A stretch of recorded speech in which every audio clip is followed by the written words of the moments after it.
Seasons with Northern Arapaho Propane and Solid Waste. Proudly rooted in the local community, supporting Fremont County year-round. Your preferred supplier serving enrolled and non-enrolled members. For more information, call 307-463-4185. Community Health Centers of Central Wyoming has locations across Fremont County ready to serve you at Du Bois Medical Clinic, Riverton Community Health, and Lander Community Health Pediatrics. We accept all forms of insurance, including Medicaid and Medicare. Are you struggling to get medical care? Ask for their sliding fee scale. From family medicine to pediatrics, Community Health Centers are here to serve you. Call 307-463-7160 or visit chccw.org to schedule your appointment.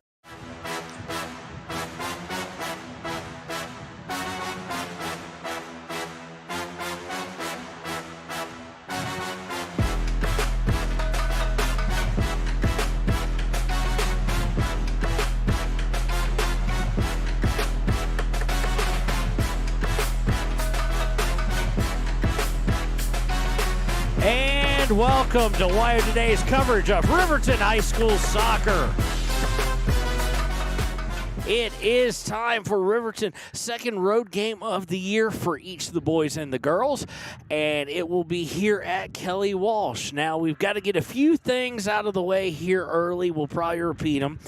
One is we are out here at the new facility. It is the Kelly Walsh Sports Complex East Field. So since they're not using the football field anymore, it's going to be a beautiful facility. It's a beautiful field. But right now, that means we're on a slab of grass and concrete, so our views may not be the best, and we're not undercover. I mentioned it's not undercover because, as you can see in the background of the field, the sun right now is kind of hazed over by some clouds. They are expecting rain and snow tonight.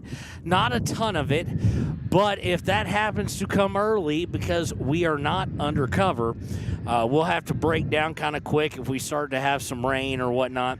We have no other way to keep our equipment from getting ruined, and so that will be the case if and when that happens. As you can also hear on the mic, it is extremely windy. Imagine, go figure that. Casper and wind here on this beautiful April 9th. It is chilly down here. It's going to be a game time start, of course, later than the rest of the game so far. We've been looking at 3 and 5s. We're looking at 4 and 6. So it's going to be substantially chilly when we get around to the boys' game, especially the second half, as this wind keeps blowing in. We've got about 8 minutes until kickoff, and we'll be right back with our Ranger keys to the game here on WYO Today. Your car or truck is an investment. When it needs repairs, you need someone you can trust to do the job right. Take it to Gunner's Automotive. They repair all makes and models of cars and trucks, from oil changes to brakes, tires, and more. Gunner's Automotive, 856-2288. Papa Murphy's on North Federal in Riverton makes your pizza to order. Order online at papamurphys.com or in store. Delicious, fresh-made pizza just the way you want it. Papa Murphy's is a proud supporter of our local Fremont County student athletes. When you purchase your car, do you know if you got the best payment possible? The answer is probably no. Oftentimes, your loan is packed with additional charges that can drive your monthly payment higher than it should be, costing you thousands of dollars more for your car. Hi, this is Patty, and here is your second chance to get the payment you deserve.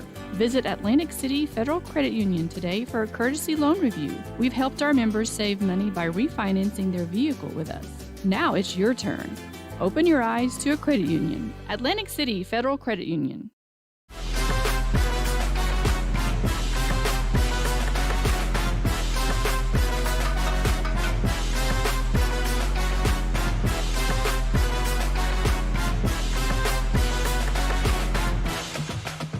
And welcome back to WYO Today's coverage of Riverton High School soccer. It will be the Lady Trojans and the Riverton Lady Wolverines kicking off here in just a few moments, and we're going to jump right to our Ranger keys of the game. Part of it's going to be managing the elements. It's cold, it's windy. You see both teams. For those who are warming up in jackets, they look all right, and I can attest to that. It's all right. Hands a little cold. That's about it. For those of them just in their uniform, no jackets on, you see a lot of crossed arms, a lot of trying to bring the limbs in tight because the wind is causing it to be significantly chilly, and there is no break here in the wind. This is not a stadium yet. That is their goal here at Kelly Walsh, and that's part of their plan. But at the moment, it is a field with a bit of a wall in one corner, and the rest pretty far wide open to allow the wind to just come whipping. No cameraman Connor today, as I had to leave at noon, and he was still in school, so not checking him out or anything like that. So we're going to try and give you a wide camera angle so you can see all the action. The stats, because I am doing it myself, are going to be a little less intense. Not sure I'll get every single shot or whatnot. Going to be pretty good on the names of our kids from Riverton, but on Kelly Walsh might be a little more difficult. The scorebook is weighted down significantly right now so it doesn't blow away. So I'm keeping it on the Riverton side. We'll try and keep up with that. So Riverton does come in 2-0-1. Of course, tied Jackson the first game and then defeated Evanston and Natrona. Kelly Walsh comes in at 0-1-2. They do not have a victory on the season. I expect Coach Waheed to want to take advantage of some things. As far as players go and as far as the aggressiveness goes, which we've seen a lot more of as of late. Wind, much like it was in the home game this past Friday at Riverton, is going to play a significant role, especially on set pieces and goal kicks and goal punts.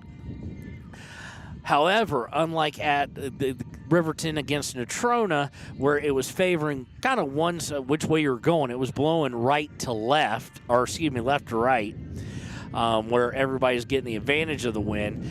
This is more a kind of a crossing wind. It's crossing the field. So I expect things, depending on which goal you're starting out, which goal you're going for, it's going to be blowing right to left or left to right. So it's going to take things kind of towards the sideline where we're set up, and where they have set up concrete slabs to form about 3 rows as they continue with their construction of this. This game, I anticipate the lights will be on, definitely for the boys' game. With the clouds right now, I am kind of shocked that we don't have the lights on already, but I anticipate they'll be coming on shortly. So that's going to do it for the Ranger Keys to the Game. We'll be right back, at least with the Riverton starting lineups, here in just a few minutes on WYO Today.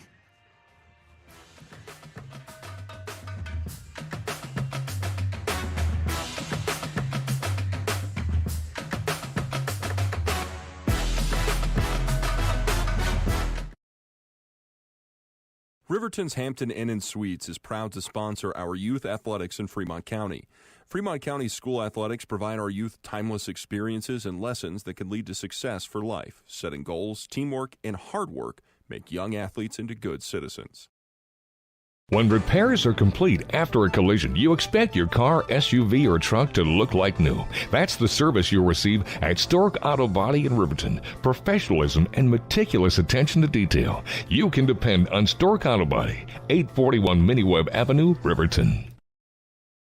The choice is yours. Sutherland's Friends of the Family Plus Consumer Credit Card lets you choose from 5% off instantly at the register or special financing on qualifying purchases. That means no forms, no waiting, no rebates. You can choose 5% off instantly with your Sutherland's credit card. Got a big project? Choose special financing. The choice is yours with Sutherland's Friends of the Family Plus Consumer Credit Card. Subject to credit approval. Minimum monthly payment required. See store for details. Only at Sutherland's. At Teton Therapy, our people make the difference.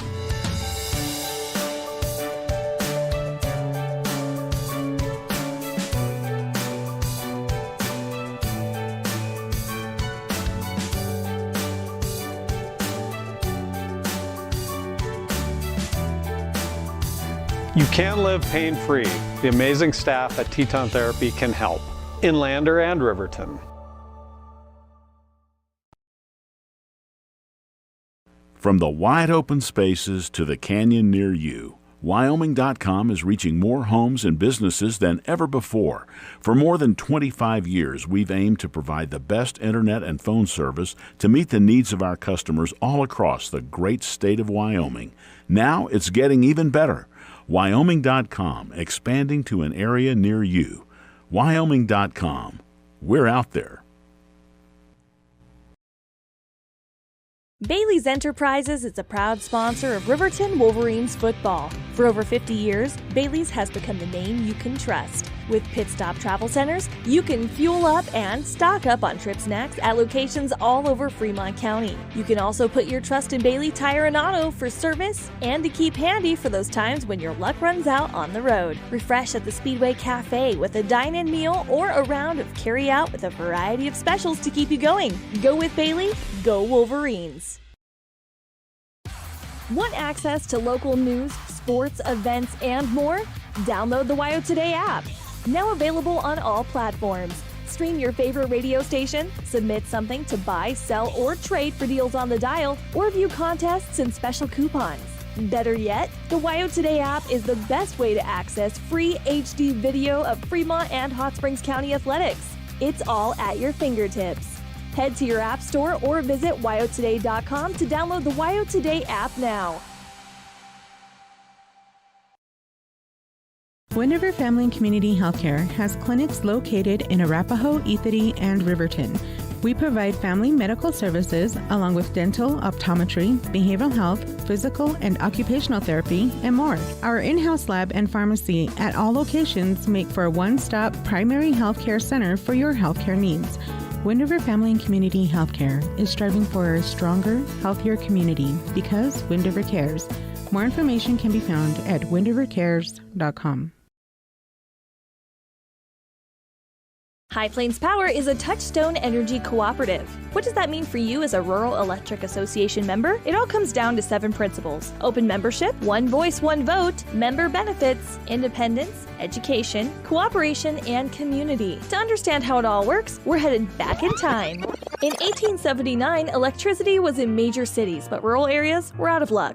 In 1935, President FDR made it possible for companies to build power lines to unserved areas. By the time we hit 1941, some 400 electric co-ops had been organized to serve rural America, just like High Plains Power. For more information, visit highplainspower.org. We believe that everyone deserves a second chance, including us. Hi, I'm Brian Robacher, CEO of Atlantic City Federal Credit Union. And if we said no to you in the past, I'm asking you for a second chance too. In the midst of everything happening, we are committed now more than ever to second chances and when it comes to your finances. An auto loan for your new car, business loans, home loans, and more. Give Atlantic City Federal Credit Union a second chance to give you a second chance. We've been helping our community thrive since 1964, and now it's your turn. Visit atlanticcity.coop to apply today. Atlantic City Federal Credit Union, federally insured by the NCUA. Wyoming Waste hopes that all Fremont County sports teams dismiss their opponents like Wyoming Waste dismisses your trash. They offer services from roll-off cans, commercial, and residential garbage. Wyoming Waste services Fremont County, Hot Springs County, Washakie County. They are open Monday through Friday from 8 a.m. to 5 p.m. Please call 307-856-5354 or stop down at the Riverton office, 730 South Broadway. Wyoming Waste wants to wish everyone in Fremont County good luck in their sports this year.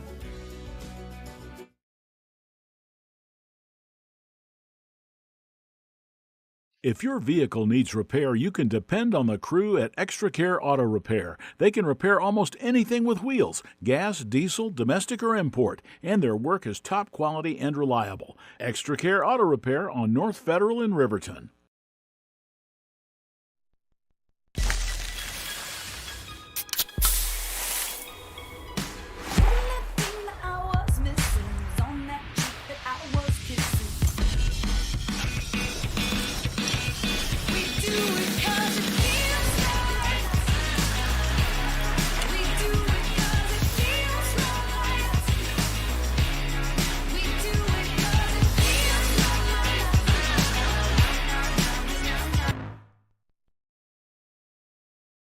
You need an oil change, but you don't have a lot of time. Expressway Lubes on South Federal in Riverton and Highway 789 in Lander provide a fast, professional lube, oil, and filter change. Expressway Lubes, locally owned and proud to support our local student athletes.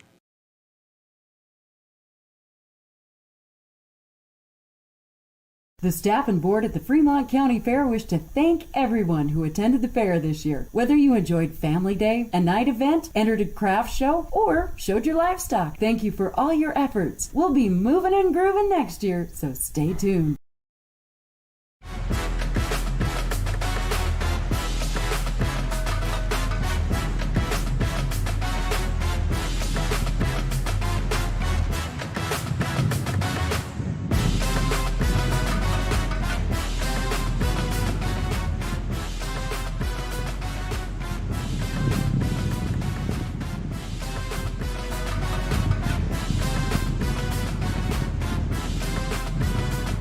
And welcome back to Why Today's coverage of Riverton High School athletics here on our Why Today YouTube page. It is Riverton versus Kelly Walsh. The rosters online and the rosters we received from Kelly Walsh are significantly different. So we're going to kind of go with numbers on that. But we will have the starting lineup for your Riverton Lady Wolverines, coached by head coach Wahid. In goal, it'll be 00, Ayana Meharado. Others in the field will be number 3, Celia Meharado. Number 4, Maddie Fossey. Number 5, Maya Nosi. Number 7, Taylon Leesburg. Number 8, Cammie Paskett. Number 11, Savannah Morton. Number 21, Braden Mossbrucker. Number 23, Timbry Mathill. Number 29, Seeley Morton. And number 10, Decatur Yarber. So that will be your Riverton starting lineups. When we return here, it will be time for the tip-off here on Why Today.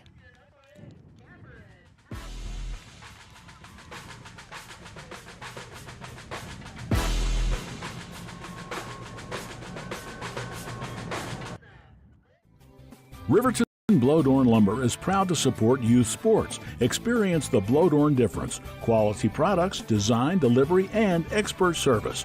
Blowdorn Lumber, 1202 North Federal in Riverton. Blowdorn Lumber.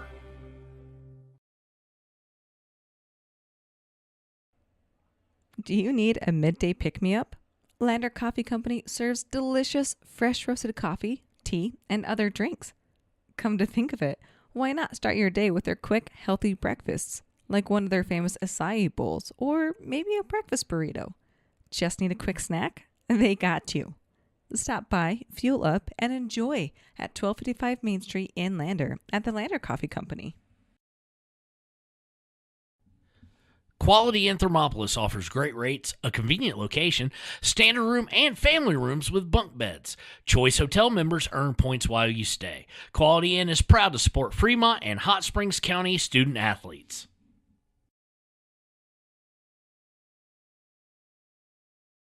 Head to Nana's Bowling and Bakery in DuBois for family fun night.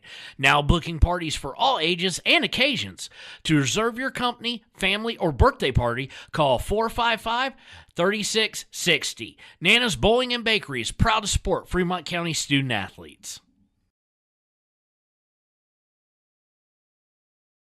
For more than 60 years, RTO Point S has been installing quality tires and offering expert vehicle service in Fremont County. With 2 locations on South Federal and West Main in Riverton, RTO Point S is proud to support our Fremont County student athletes.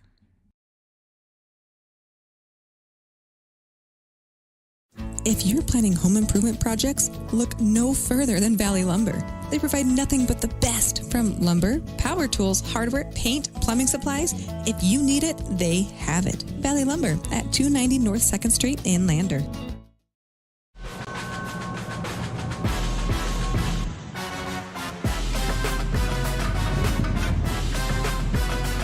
And welcome back. It is time for kickoff here between Riverton and Kelly Walsh.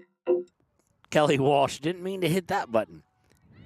Kelly Walsh will be in green with white accents, white numbering. Riverton in their road white and red, white jerseys, red shorts, and a red numbering.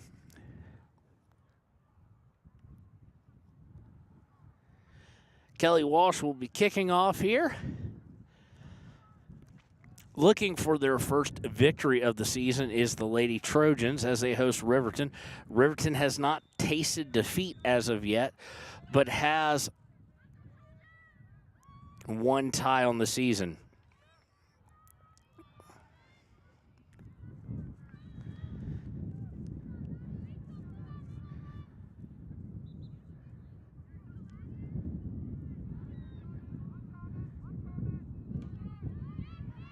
Kelly Walsh with the steal after the throw-in, trying to be aggressive and push up towards the box. Having success there, unable to center it. Now gets a shot, and it is easily contained by Ayana Meharado in goal.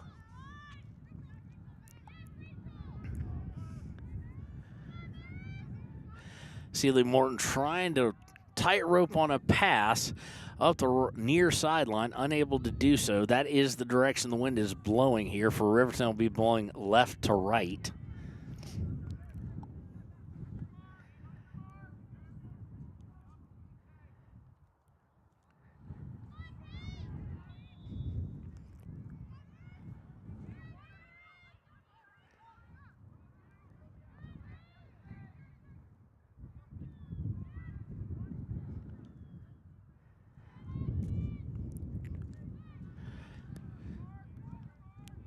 Only 1 minute and 20 seconds into the first half.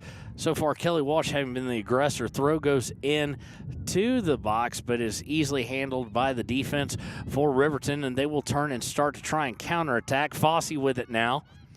Off to Celie Morton, trying to get to Paskett. Does so. Paskett at the center circle, looking to go down the far side to Maya No-Seat. And Kelly Walsh is going to be forced to just throw the ball out of bounds, or kick the ball out of bounds, I should say. It'll be a throw. That throw is going to be taken by Timbri Mathill.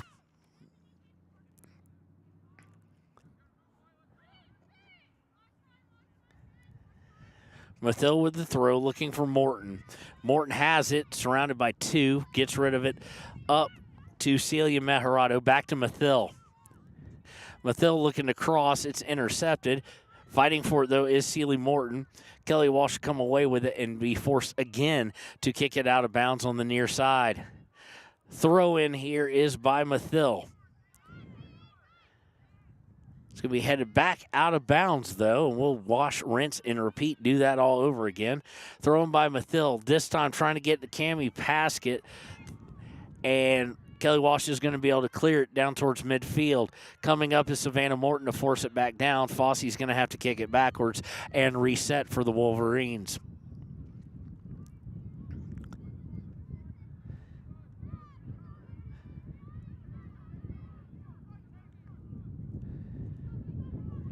Be a throw in here for Riverton. They throw it into Paskett. She heads it over herself, trying, I think, to turn and run under it. Unfortunately, unable to do that. Yarber comes up, forces it back towards the box, and now it's going to be completely cleared by the Lady Trojans. It'll lead to a throw in the Riverton half.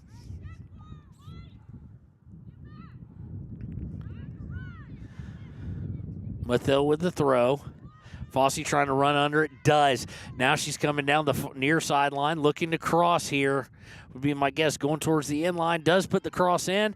It's going to be kicked out of the box by Kelly Walsh, and it will go out of bounds for a throw. This one to be taken by Celie Morton. Morton throws it into Fossey. Fossey looking to center it. Unfortunately, goes right to Kelly Walsh, but Fossey able to intercept that pass, get it back to Savannah Morton. Morton looking to push forward, does so. Physical play there, elbows Celia Meharado off the ball, but Kelly Walsh unable to control it. It will go off their feet and out of bounds for a throw by Mathill.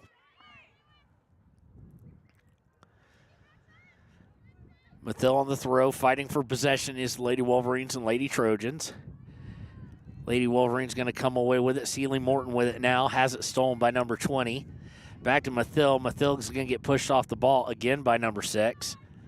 They're going to look to cross. It's going to go right to Leesburg. Leesburg looking to feed either a streaking Paskett or a streaking No-Seat, both of them right there. But the pass just a little bit too hard off the feet of Leesburg, and it goes right to the goalie, who will clear it all the way to midfield. Now Kelly Walsh looking to be the aggressor. They get it down to number 20. At least on our thing, we have that as Hayward. Not sure how accurate that is. Riverton able to force it back, and now Noseep has it out just outside of the reach of Sealy Morton there. They'll go out of bounds yet again. We're 5 minutes, 15 seconds into the first half. Scoreless here. Both teams have had some offensive movement, if you will, but neither team has really gotten a crisp open look at goal.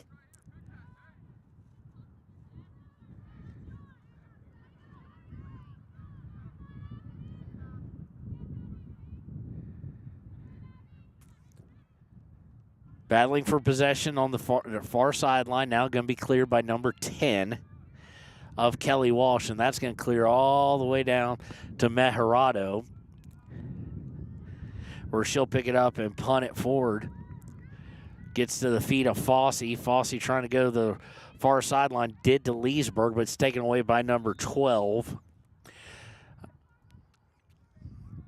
And goes out for a throw. Riverton now in possession after the throw. Riverton now with something working. They got 3-4. They're trying to find Cammie Paskett on a pass. It was intercepted.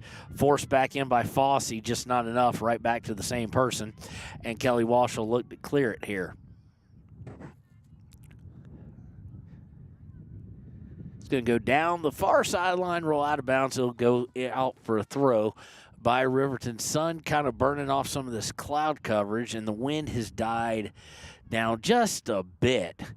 Nothing significant as of yet as far as the wind dying, but it might warm up a little bit if we can get some sun back out here. Throwing down the far sideline, it's going to go off the knees of Noseep and out of bounds.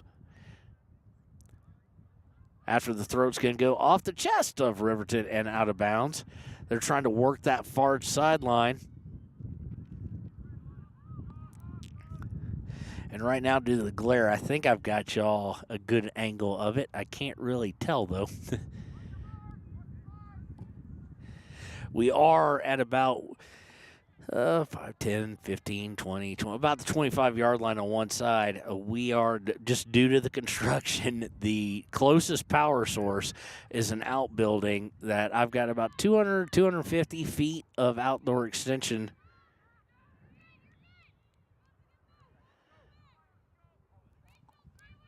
Here. We're trying to tighten some things up for you guys so the camera stops bobbing.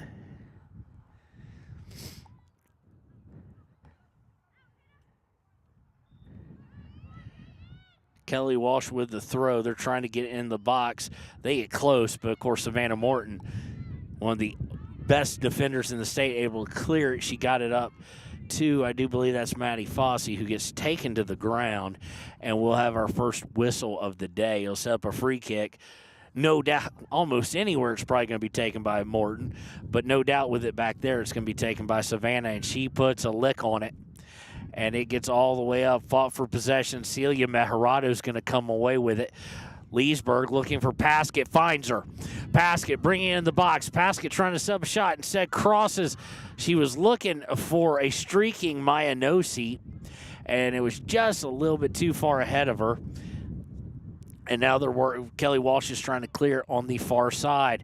Now looking to center. Good possession to get it, a good possession ball to get it out of their end and going in the opposite direction for a counter. Pushing forward is Kelly Walsh. Quite a few coming forward. Meharado is going to run out and pick it up before anybody else gets to it, and will look to punt.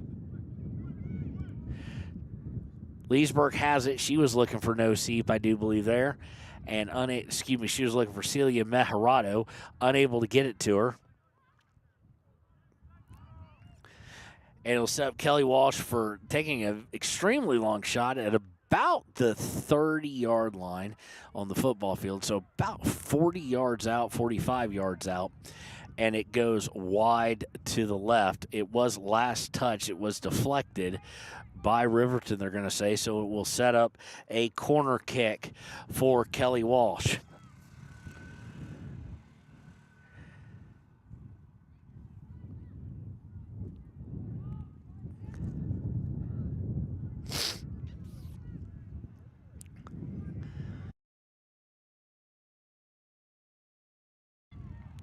Corner is in the box. Nice save on 12, it looks like, by Meharado.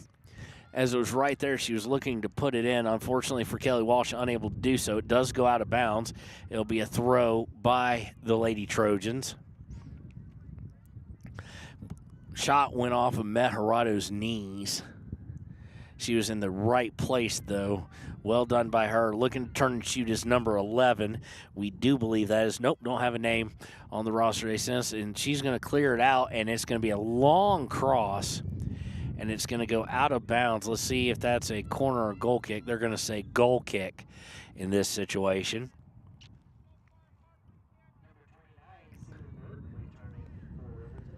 Celie Morton's going to come back in. I didn't see her come off, actually. She's going to come in for Taylon Leesburg. Goal kick is short to Morton. Morton gets it up to Meharado. Meharado back to Fossey.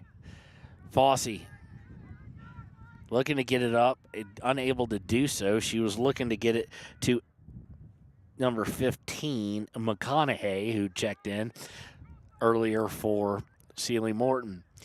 Kelly Walsh came away with it. Tried to get a shot on goal, unable to do so, and it'll go harmlessly about 5 feet to the left of the near post, and will set up a goal kick for Ayana.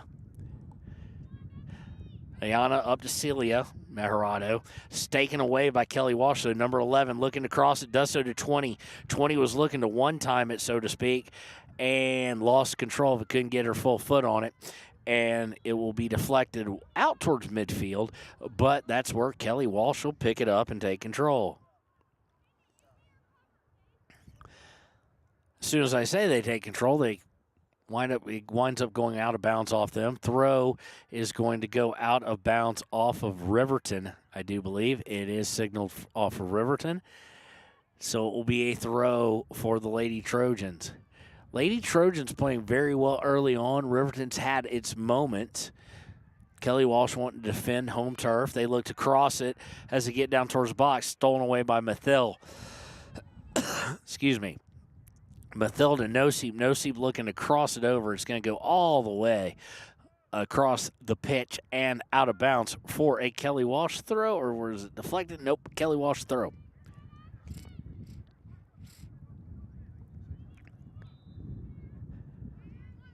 We've got a JV game on the field right next door. Right next to us. Can't imagine how that is for on the field because they just had a whistle blown. It sounds like it's on this field. Same thing for Kelly Walsh that Riverton just faced. Went all the way across the field and will be a throw for Riverton this time. Goes to Nosip. Nosip dribbling backwards, gets it to Fossey. Fossey almost has it taken away, but Nosip able to get control of it. Taken down from behind. And they are going to whistle the foul there on Kelly Walsh. It'll be a free kick. It looks like Nosip's going to take it. Does so. Tries to get it up to Meharado. Meharado has it taken away. Morton looking to fight for it, and Fossey gets a hold of it.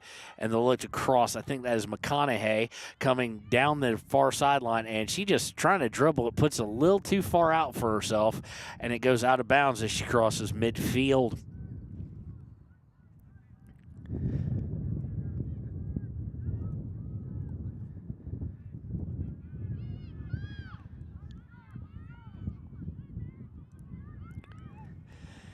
Kelly Walsh able to get in the box. Yarber able to clear it out, and it will go for a corner as she cleared it over the end line.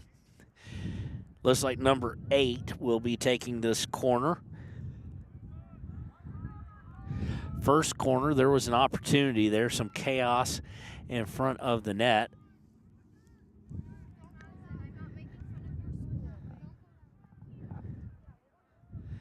So the corner is going to be high. It looks like it's going to go to the far side of the goal. Now it's on the ground. There's a bit of chaos there, and it's going to be cleared out and out of bounds smartly. Well done there, trying to catch a number. Might have been Morton.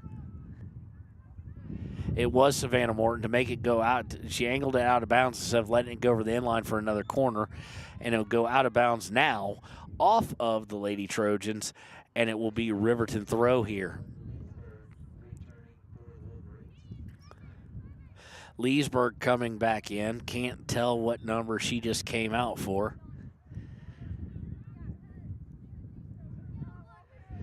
Throw-in's going to be significantly far down the field, and Noseep is going to come away with it.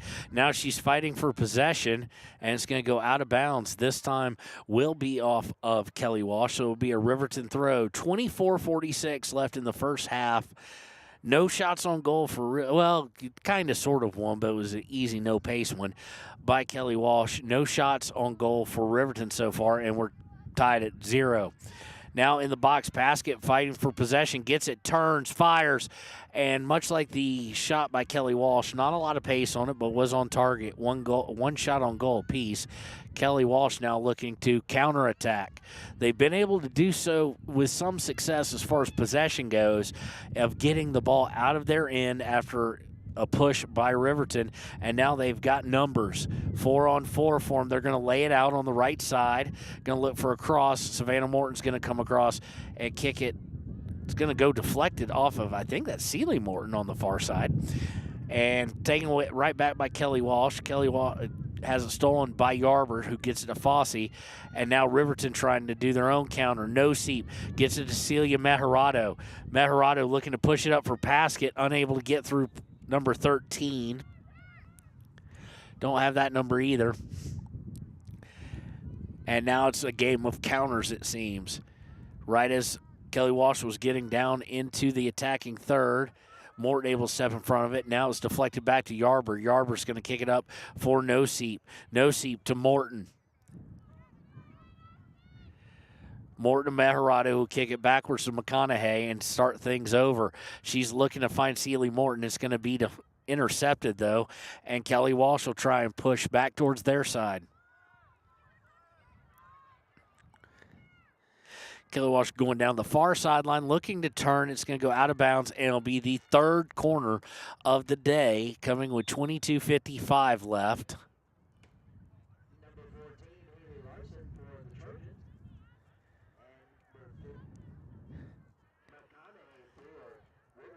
Okay, I was wrong. McConaughey's just now coming back in. Can't tell from this distance what the number is, but it will be a corner here. And we've got a player down for Riverton. So while they take a look at her, we'll take a break with them. We'll be right back. Your score is 0-0. B&M Septic and Excavation offers prompt professional service. Call them today for a quote at 850-2200. They serve far and wide across Fremont County and deep. B&M Septic and Excavation is proud to support Fremont County sports. Overhead Door Company of Riverton and Lander is your premier dealer for quality windows and doors, featuring quality brands like Anderson, Colby, Larson Storm Doors, and more. Overhead Door Company is proud to support our Fremont County student athletes.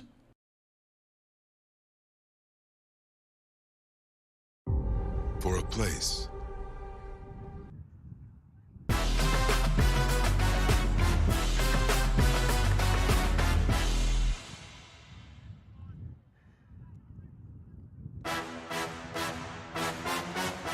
And welcome back. I'm trying to see who that is on the far side of the field. I just can't make it out. She hasn't faced us with numbers, but she's being helped out. She is coming off on her own. It does set up the corner kick here. This one's high and put right in front of the mouth of the goal. Number 12 tried to turn on it, was unable to do so. Goes right back to who took the corner. She's going to do the exact same thing. Header straight up in the air. Number 12 puts it on goal, unable to do so. We should have a handball there on against Kelly Walsh. Kelly Walsh off the post. They're having all sorts of attempts at it, and there they're going to put it wide. We had a perfect view there as it was kicked up by a Riverton defender, and it was definitely handed. They're going to say that one went off of Riverton, though, and went over the inline, so it'll set up a corner kick. I'll tell you, these corner kicks are leading kind of what you want, you know, if you're not professional or anything at the high school level, even maybe the college level. A lot of chaos and a lot of opportunities. I'm kind of shocked that they were unable to find the back of the net was Kelly Walsh. Kelly Walsh this time, Yarborough's going to take it and put it right back over the end line. So it'll be another corner kick here for the Lady Trojans. This will be number, that was number 3, 4. This will be number 5. Lining up this one, put right across the mouth of the goal. Chested, Maharada with the save, and it's going to go in. She got the save the first time, went off the chest of a player for Kelly Walsh, and it is a goal.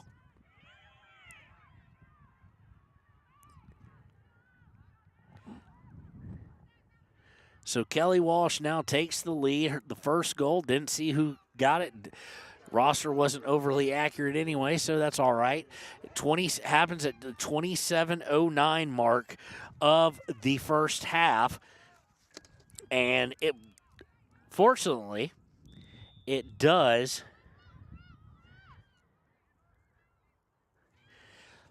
put Riverton right kind of where they've been a lot this season, which is behind in the first half and sometimes going into the second half. They're going to call number 14 there, Santee, for the foul. Unfortunately, not a whole lot to it, but the unfortunate part for her was right in front of the referee, her arms fully extended, so it'll set up a free kick.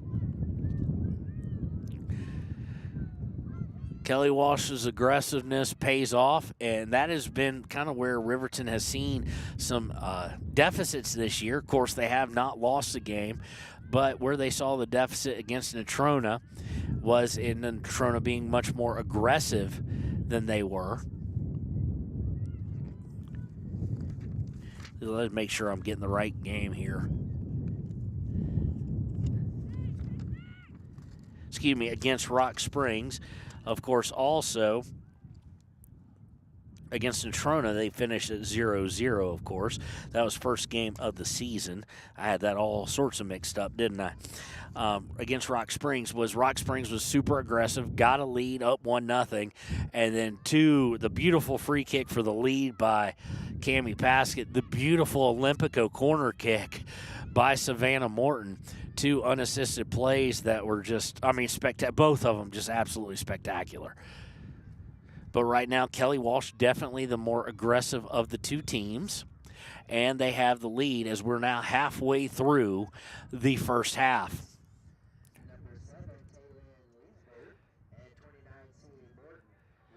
Morton and Leesburg now going to come back in for the Lady Wolverines.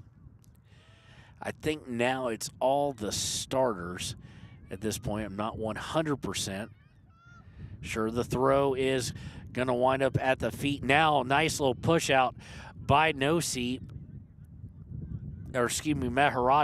Maharado unable to run to it, though, before it's intercepted by Kelly Walsh. Kelly Walsh looking to cross and now looking to counter. Riverton going to step in front of it, though, although Kelly Walsh aggressiveness just staying at it and steals it right away at that spot. Looking to come down the far right side. They're going to look to cross. It's going to be intercepted this time by Morton. She puts it out, and it falls to the feet of Riverton. Riverton out to Sealy Morton. Sealy Morton on the near side, looking to come down, puts it way out, looking for Paskett. Paskett able to receive the kick, is going to try and find Noseep on a run out. Noseep not there, and they had her bracketed, and it's going to go all the way to the goalie. That name I think we do have, Wells. Where she's going to pick it out, run it out to the edge of the box, and punt it. Fossey trying to field the punt, misses on it, but does come back and grab it. Fossey looking to cross over to Mathil. Mathil looking to center it nicely to Noseep. Noseep turns, looking for Maharado, can't get it to her, and it falls between Paskett and Leesburg, where it's cleared out for the moment by Kelly Walsh. Kelly Walsh with a steal there, looking now to push it. Now they're going to fight for possession, as you can hear the wind definitely kicking up now as a little bit of the cloud cover has dissipated. Kelly Walsh setting up for a shot. They've got to look at it. Maharado with the save on number 20 as she had a clear look at shot on goal. That'll be their third, depending on how you counted that fourth corner kick, and the chaos ensued. Could be the 7th or 8th shot on goal. Riverton with only one, though. Sealy Morton looking for Noseep, just led her a little bit too far, and they'll let this go all the way, just trickles out of bounds. It'll be a throw here. It'll be taken by Timbry Mathil. Mathil throws into Fossey. Fossey back to Mathil. Mathil to Fossey. Fossey to Morton. Celie Morton trying to put it out for Timbry Mathil. She gets to it. Mathil to Paskett. Paskett got one-on-one right here. Now one-on-two, now one-on-three. And Kelly Walsh, after the triple team, able to steal it away as she was trying to dribble towards center, looking for possibly a passing lane. Here comes number 14 now for Kelly Walsh. The counter for Kelly Walsh has been one of the more devastating things. Ball is going to go out of bounds off Yarber, and we're going to have some wholesale substitutions for Kelly Walsh before the throw.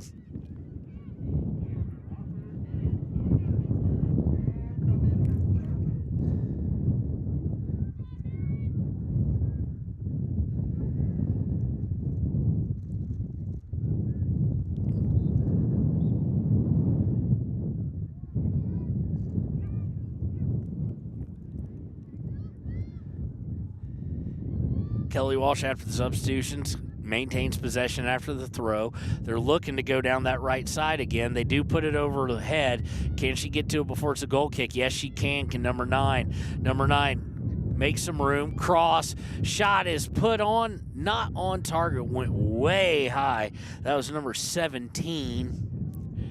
Looking for the shot, looking to do the old hockey one-timer, take it right off the pass, not stop it, unable to control it as it went a good 35 feet above the goal. Maharada will set up the goal kick. Here goes short to Morton. Morton to Fossey. Fossey looking for a long outlet to Celie Morton. Morton not able to get there in time. Number 8 comes away with it, and short passing is what Kelly Walsh will do to try and get it up. It's just a little bit out of the reach, and Maharada will pick it up with no real danger. 15:01 left in the first half.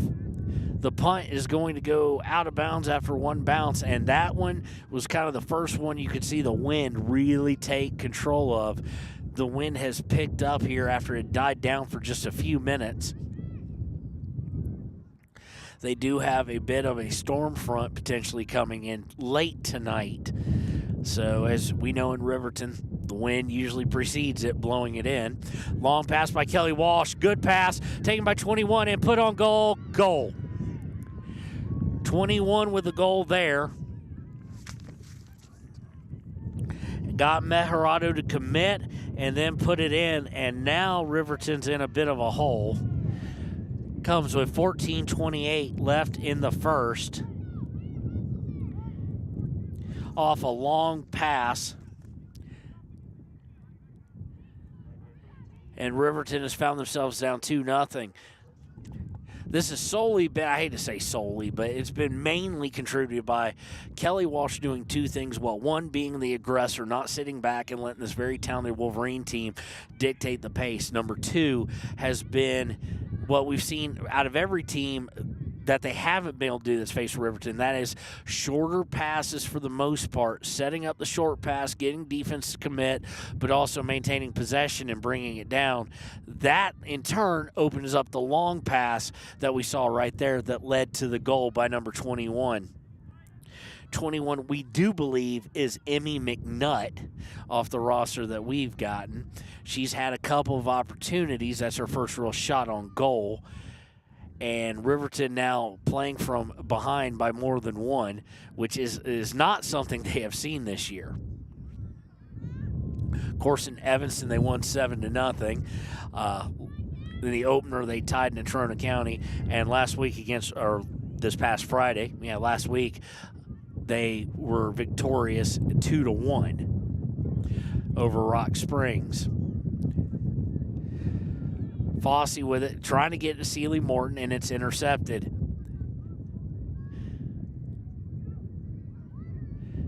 Kelly Walsh plays it back, looking to come down the near sideline here. 21 with it, trying to make a move around Mathil, able to do so, and it's going to go off of...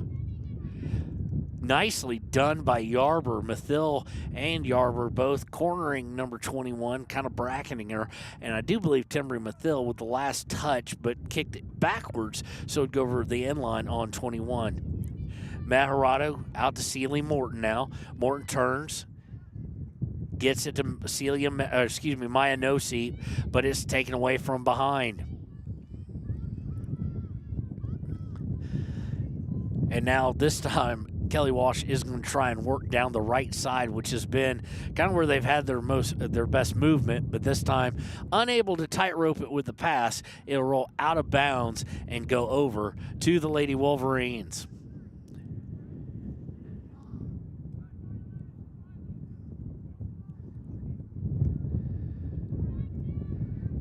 Fighting for possession. Kelly Walsh is going to come away with it. They'll kick it backwards and look to reset. Now coming over towards the near side to number 8.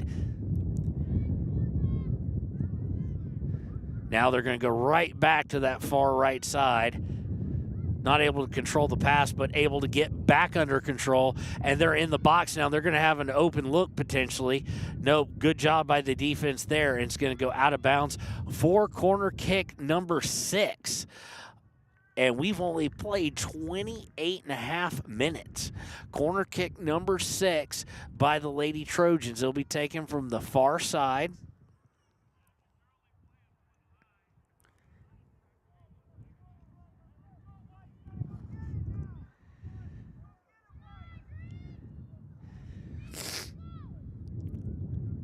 Ball is down. Let's see. They like the high corner going right over the mouth of the goal. They're going to get it again. Put on goal by a header and in. It is now 3-0 in favor, and that was guess who, number 21 again. If we're right, Emmy McNutt with her second. She may have had the first, just didn't catch it from the distance we've got. Happens with 11:07. And now the team that may be taken a little bit for granted coming in at 2 ties and 1 loss is up on Riverton, who is undefeated with 1 tie this season, 3-0.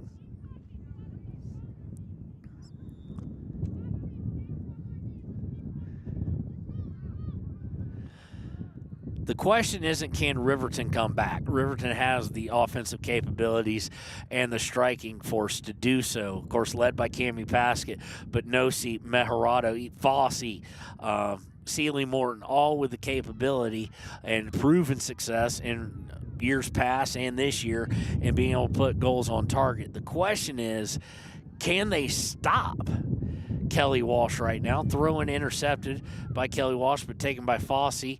She's looking to push it down the right side, intercepted again. Fossey's going to come up and take it away. Fossey looking to pop it up. I do believe that's Celia Meharado.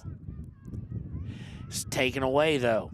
Kelly Walsh stepping in front of it this time. That's not, I can't tell who that is, actually, but it's going to go out of bounds off of Riverton, and it'll be a throw for the Lady Trojans.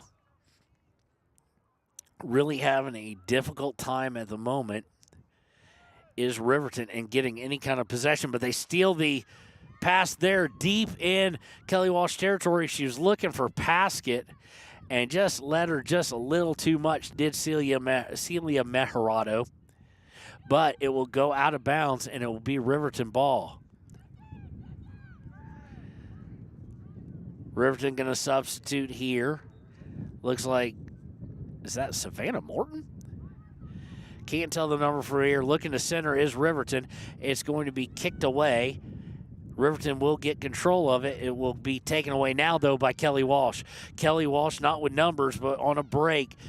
2-on-3, looking to put it out to the right side. Unfortunately for them, no one there, and Riverton will send it all the way back to Ayana Meharado, who will look to reset things. Gets out to Fossey. Fossey to the far side looking to put it up. Does so, and they're going to call out of bounds. And that kind of, I can't see the angle, but the coach called it before the ref did. And when the coach threw his arm up for the Lady Trojans, immediately after that, the side judge, he was about 30 yards trailing the play, then threw his flag up. Don't like it. I don't know why. It could be completely legitimate. Just don't like it. Kelly Walsh now with it, and here they go with setting up their possession again. Riverton trying to get the steal, unable to do so. 8.5 minutes left in this first half that has been absolutely dominated by Kelly Walsh here at home. Second time on the road for Riverton. They, of course, won at Evanston 7-0. Looking to cross, they're looking for 21. It's just going to be too far for her to get anything on goal, but she is going to go back and get it. loses control. Yarber fights for it with number 6, who gets it back to number 8 for Kelly Walsh. Kelly Walsh just maintained possession. Now stolen away. Nosey looking to get it further down for Paskett, and they're triple teaming her. They're going to have to figure out another way. Getting the ball to Paskett right now is impossible. They're not going to let her get the ball. The exact opposite of what UConn did to Purdue, where they said, well, we're going to let Edie get his and no one else is going to get theirs. Right now they're saying Paskett's not going to get anything in this game, and they're keeping the ball from going to her. So to get her some looks, they're going to have to figure out a way. Coach Wahid's going to have to figure a way to break this Kelly Walsh defense in a way that doesn't include the long pass to Paskett most likely. Leesburg was looking for Noseep, got it to her. Noseep loses control of it to Kelly Walsh. This defense is just suffocating by the Lady Trojans, but Riverton catches a break there, goes out of bounds off Kelly Walsh. They'll have a throw with 7 minutes to go. It sure would be nice if you are a Wolverine fan, which I'm assuming most of you are listening to your local broadcast and watching it, that if Riverton could get one right here, throw into Paskett. Paskett heads it, loses it, and it'll go to Kelly Walsh. Kelly Walsh trying to bring it down the far sideline yet again. Turns. They do so, looking to get the pass. Little short pass, able to take control, but Riverton able to sneak in and steal it away.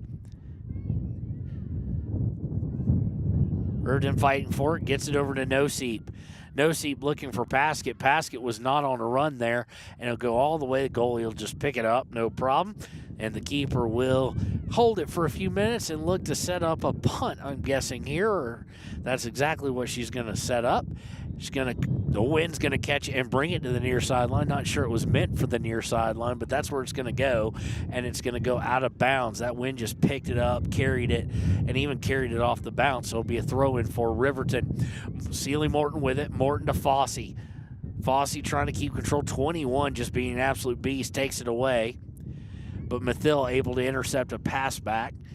Goes to Morton. Morton looking for Fossey. Fossey overran it, but is able to get control of it. Gets to Morton. Savannah Morton this time. Puts it out for Sealy. Sealy looking for Noseep there. Unable to get it to her, though. They're just anticipating every single pass, it seems. Kelly Walsh looking to get it down the far right side. They do so. Riverton able to poke it, and it will go back to Kelly Walsh, though. Kelly Walsh trying to work that far sideline. And it's going to go out of bounds as they work that far sideline, and it'll be Riverton ball with 5 minutes on a throw.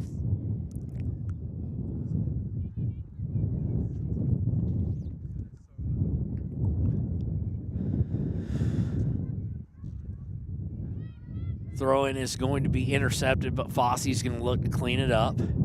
She's going to look to put it out for Mathill. Mathill's going to run into it. Crosses it over to Paskett, who had her hand up for it. Gets it to Noseep. Back to Paskett. Paskett looking to try and get it down the right side to Mathill, but number 8 for Kelly Walsh is going to send that out of bounds. So it'll be a throw-in by Mathill. Mathill with the throw, and it's going to literally be kicked right back to where she threw it in. I mean, within inches by number 8. Thrown again by Mathill. She's looking to go down the far side, looking for Celia Mejorado. Mejorado has it. Going to look for a pullback there, looking to cross it. Can't get away from number 8, though. Another pullback. Tries to get to Fossey. Fossey in the box now. Kelly Walsh able to steal it away. It'll go out of bounds for a throw for Riverton. 3:47 to play here. Throw-in is by Sealy Morton to Fossey. Fossey trying to put it out there for Sealy Morton on the far side. Does so. Sealy looking to go down towards the end line. Turns, and it's going to be kicked. It's going to be out of bounds right in the corner. So it'll be a throw by the Lady Wolverines. It'll be Sealy Morton here. Throw-in is to Paskett. Paskett unable to keep control, gets it back and has to dribble all the way back, gets it to Yarber. Yarber to Morton. Morton going to get it to Leesburg. Leesburg to Noseep. Nosey pauses, trying to figure out where she wanted to go, and partly trying to give a hesitation to the defense. Defense had none of that and took it right away. And they're looking to come down that far side. That's definitely their side, so to speak. Stolen away by Riverton. That is, I think it's Fossey. Fossey's going to be shouldered off of it. She throws her arms up. She has been kind of the brunt end of a lot of physical play by the Lady Trojans, and it will be a kick. Savannah's going to come all the way up to take it from about the 40-yard line. She's going to get it down to about the 10, and we're going to get a whistle, and they're going to say it is a foul. Paskett was hit in the back, and this should be the best opportunity for the Wolverines so far in this game. They're going to have a free kick. Of course, it's going to take place about 32-ish yards away from pay dirt. Pass is going to take. We know from watching her against Rock Springs on the goal, well within her reach. She's going to take it on, and it's just going to I don't know if the wind got a hold of it. It went straight for where the keeper was. Keeper did not really have to move to make an effort on it. The wind kind of dictating where you're going to be able to kick these things versus like the Rock Springs game, of course, that beautiful far corner. But now Riverton showing some possession here late in the first half. Gets it up to Timbry Mathill. Mathill about to be double teamed. Gets it to Celie Morton, who I don't think was anticipating. Went off her back of her foot. Mathill looked to get to it. She could not do it. Kelly Walsh got a hold of it. Leesburg now steals it away. It's stolen right back, though. And Kelly Walsh will look to push things with 1:15 left in the half. Coming down that far side. Looking to take it away, and they do. Kelly Walsh now with it in the box, taken away by a Riverton defender. Morton will look to get it up, does so to Fossey. Fossey will look now to counter. We're under a minute left to go in the half.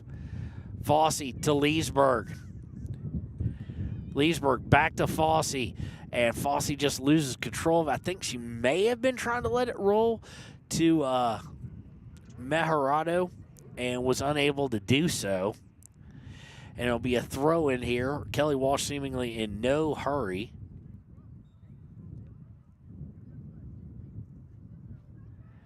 With only 27 seconds now left in the half. Kelly Walsh looking to bring it down the right side. Now has to force it backwards and to pass center into the defensive end. Number 8's going to lose control of it. Good turnover there potentially for Riverton, but with only 10 seconds left, Mathill inbounds it to Paskett.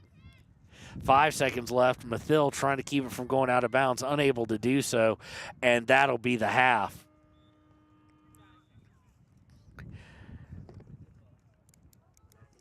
So after one, we've had the free kick by Paskett. That has been really the only shot on goal for Riverton. They trail 3-0 to Kelly Walsh on 3 shots, roughly. We say roughly because the corner kick, we're not exactly sure there how many people actually got a shot on goal. But it is 3-0 in favor of the Lady Trojans over the Lady Wolverines. We'll be right back with the United States Marine Corps halftime show after these messages on WYO Today.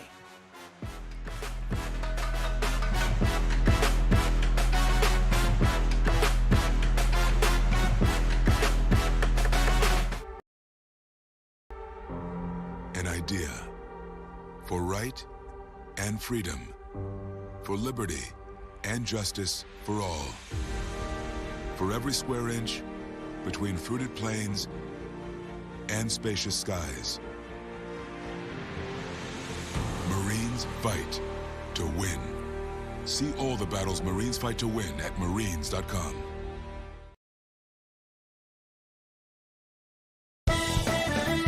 Shoshone Rose Casino and Hotel is proud to support youth sports in Fremont County. Enjoy a meal at the Deca Gai He restaurant. Deca Gai He is Shoshone for the eating house. Open daily from 7:30 a.m. until 9 p.m. Try a weekend getaway with the family in one of their comfortable, pet-friendly guest rooms and enjoy the heated swimming pool. Book online at ShoshoneRose.com and remember to support Fremont County youth sports. Go team!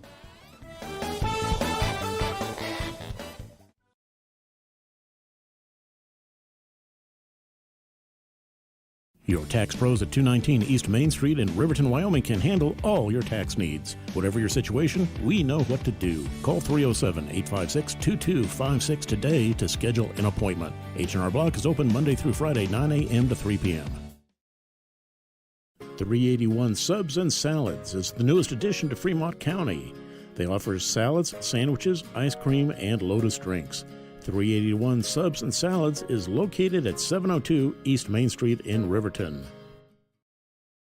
Enjoy fresh-made pizza, pasta, calzones, and subs at Peretz, 519 West Main in Riverton. Open for lunch and dinner Monday through Friday. Closed on weekends. Call 857-7306 to order for pickup or delivery.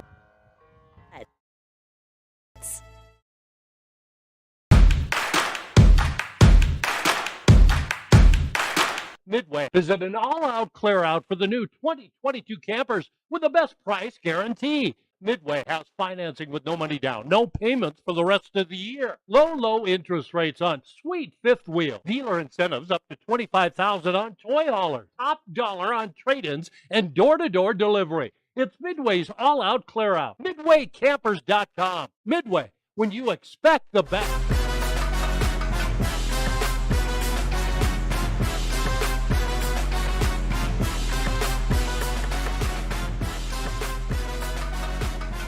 And welcome to the United States Marine Corps halftime show. The few, the proud, the Marines here on WYO Today. Is a first half that I am sure Riverton would like to forget. The Lady Wolverines. This is in several years now, 3 years of covering Riverton soccer. This is the most lopsided half I've actually seen them be a part of. They do trail Kelly Walsh 3-0, and it's not necessarily the score that is so impressive by the Lady Trojans. It is their possession and aggressive play, just controlled aggression. I know that sounds like an odd thing to say, but that's exactly what the Lady Trojans have brought to the table, is controlled aggression. Excuse me, had to sneeze there. It is a cold day. It is a windy day here, and the short passes being attempted and executed by Kelly Walsh have been a difference maker. They've tried to bring it up the field for the most part under complete control, 10-yard, 15-yard passes at the very most. They have whipped out the long pass where they felt like they've set it up, and it worked to their advantage, leading to number 21's second goal of the day. Conversely, Riverton has been looking for the longer pass, wind kind of causing that, and teams know Riverton's going to go for Paskett. She is all-world, maybe the best naturally talented player in the state. She's worked hard at her game, getting better every year. But Kelly Walsh is making sure that getting the ball to her anywhere around the box is extremely difficult, especially in the center where she likes to work a lot. They're forcing her outside, and in the few times that they've allowed balls to get to her, they're definitely trying to intercept every pass, and by putting 3 there, they've been able to do it. So the challenge for Riverton here is going to be to try and get the ball to Paskett and 2 other players in the area by bringing it up, and Kelly Walsh is going to try and prevent that. We still have a half a play. As we saw last Friday, the big difference seemingly was whoever was going to their left had opportunities galore. And part of that was how the wind was blowing, but also the adjustments that Coach Waheed made, completely kind of different look, especially on the aggressiveness and the assertiveness of the Lady Wolverines on Friday against Rock Springs. Let's see if he does that here. A little bit more of a mountain to climb. In fact, quite a bit more of a mountain to climb, trailing by 3 instead of 1 here at half. We want to thank the United States Marine Corps for sponsoring this halftime show. We'll be right back with the second half here on WYO Today and KTAK. Not KTAK, I'm sorry, we're on the radio, just on WYO Today.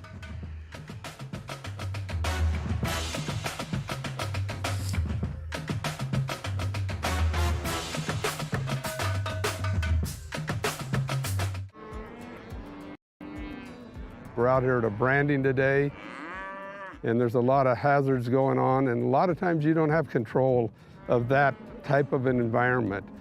The agricultural industry has a lot of hazards in it. We jump in a vehicle, we run down the road 5 miles, 10 miles, and most accidents happen within 10 miles of where you live. And so there's really no excuse not to wear your seatbelt. Even though it is a short distance, you need to wear your seatbelt in order to preserve your health and your family's well-being at the end of the day. The seatbelt is a decision you make individually, and you're in control of that. So there's not a lot of excuses for not wearing your seatbelt.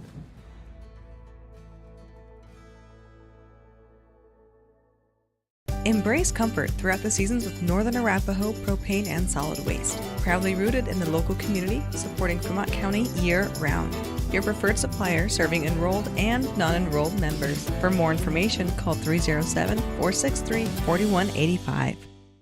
Community Health Centers of Central Wyoming has locations across Fremont County ready to serve you at Du Bois Medical Clinic, Riverton Community Health, and Lander Community Health Pediatrics. We accept all forms of insurance, including Medicaid and Medicare. Are you struggling to get medical care? Ask for their sliding fee scale. From family medicine to pediatrics, Community Health Centers are here to serve you. Call 307-463-7160 or visit chccw.org to schedule your appointment. Your car or truck is an investment. When it needs repairs, you need someone you can trust to do the job right. Take it to Gunners Automotive. They repair all makes and models of cars and trucks, from oil changes to brakes, tires, and more. Gunners Automotive, 856-2288. Papa Murphy's on North Federal in Riverton makes your pizza to order. Order online at papamurphys.com or in store. Delicious, fresh-made pizza just the way you want it. Papa Murphy's is a proud supporter of our local Fremont County student athletes.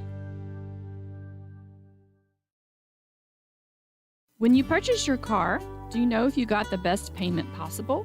The answer is probably no. Oftentimes, your loan is packed with additional charges that can drive your monthly payment higher than it should be, costing you thousands of dollars more for your car. Hi, this is Patty, and here is your second chance to get the payment you deserve. Visit Atlantic City Federal Credit Union today for a courtesy loan review. We've helped our members save money by refinancing their vehicle with us. Now it's your turn. Open your eyes to a credit union. Atlantic City Federal Credit Union.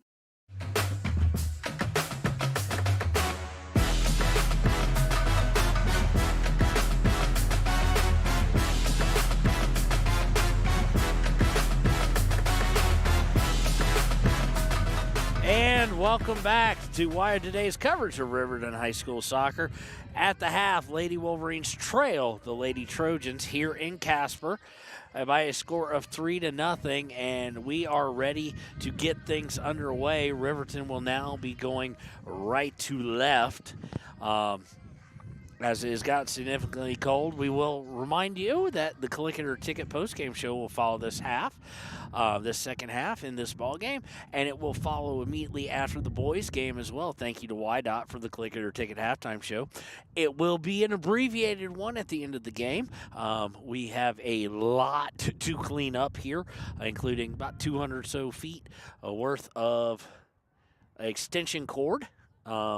As well, we've got a lot to do and to hit the road to get back in time. A reminder that we will also be with Riverton at 3 and 5 on Friday, as they will be back at home, and it will be cameraman Connor joining me there. And on Saturday at 12 and 2, we will be with the Lander Valley Tigers in a home contest on that Saturday. So Riverton going to start, and they already are looking a little bit more aggressive, but stolen away by Kelly Walsh. They are looking very, very, we'll say enthused, very motivated, a little bit more oomph, or as they would say in the South, which I'm from, the hitch and the giddy up, so to speak. But Kelly Walsh able to come away with it, looking to send it down the far side. It's going to be intercepted by Timbry Mathill. Gets it up to Leesburg, and they're going to say it was, I don't know if they said it was out or if it was a foul. Let's see here. It is going to be a foul. So it'll be a Morton free kick here deep in her own half of the field. Morton going to send it up, and they're going to try and get it to that far side to Leesburg off a one-touch.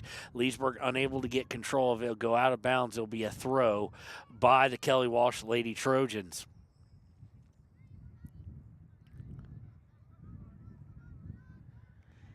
Kelly Walsh with it intercepted by Mathil. Mathil sends it back, and it'll go out of bounds off of Kelly Walsh. Leesburg's going to throw it in, gets it to Paskett. I think that's Cammy. Gets it to Paskett. She loses control, gets it to Fossey. Fossey, just that first touch a little bit too hard, intercepted. But in trying to get things going in the opposite direction, Kelly Walsh is going to kick it out of bounds for a throw. This one's going to go off of a Kelly Walsh player to the feet of Cammy Paskett. Looking to get Leesburg all the way down. Don't know if Leesburg's got the speed. And just worried and concerned that she did. Kelly Walsh, I don't think they need to do that. We'll kick it out of bounds there in the corner. Throw in is going to go off of Kelly Walsh, immediately out of bounds, trying to get it into the box on the throw. So we'll move about 20 yards downfield and try that again. This one intercepted again. This time a little more control. Paskett now fighting for possession with 21. Of course, 21 with 2 goals on the day. And Kelly Walsh is going to come away with it. Yarber's going to step in front of it, set it out there for Savannah Morton. Morton will try and get it under control to Mathil. Mathil trying to go down the far side. Mathil, what she brings to the table, good physical possession play. Muscles her way through that, gets it up back to Fossey. Fossey to Leesburg. Leesburg going to look for a cross. Was going for no seat, but it's going to be kicked out of bounds. This is possibly the most possession in any one time that Riverton has had here. The throw is almost lost by Riverton, but Fossey comes up, gains control of it, forces Kelly Walsh to kick it out of bounds. Looking for Leesburg again. Leesburg looking to cross off of Kelly Walsh player. Put back for Kelly Walsh, and this one is going to be kicked out of bounds again. So Riverton having some sustained attack here in the offensive half they want to be in. 36-44 left. Gets into the box, shot on goal, nope, going to be a little bit too high. So no shot on goal there, but again, the assertiveness and the aggressiveness right now, Riverton able to hold some possession and put a constant attack on. Goal kick is going to be intercepted almost off the beat, but then Kelly Walsh able to get control of it. Number 17 looking to come down the near side, putting out for number 11. She's not going to be able to get to it before Morton. Morton to Noseep. Noseep just a little bit too much. Excuse me, not Noseep, Meharado just a little bit too much on that initial touch. And it'll go over to Kelly Walsh on the turnover. They're trying to work it now to the far left. Of course, the opposite of the far right. They were working it all first half.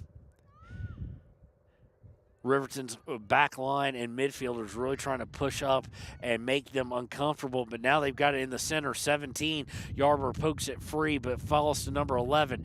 She's being marked by Morton. Morton staying with her. She tries to turn and put a shot on goal. It'll be way too far to the left, and it will be a goal kick now by Riverton. Looks like Ayana Meharado is going to take this with 35-23 left. She's going to kick it short to Yarber. Yarber now going to kick it downfield down the right side. It's going to be intercepted, but taken right back by Fossey. Then taken away from Fossey. Kelly Walsh trying to set up to start coming down this near side.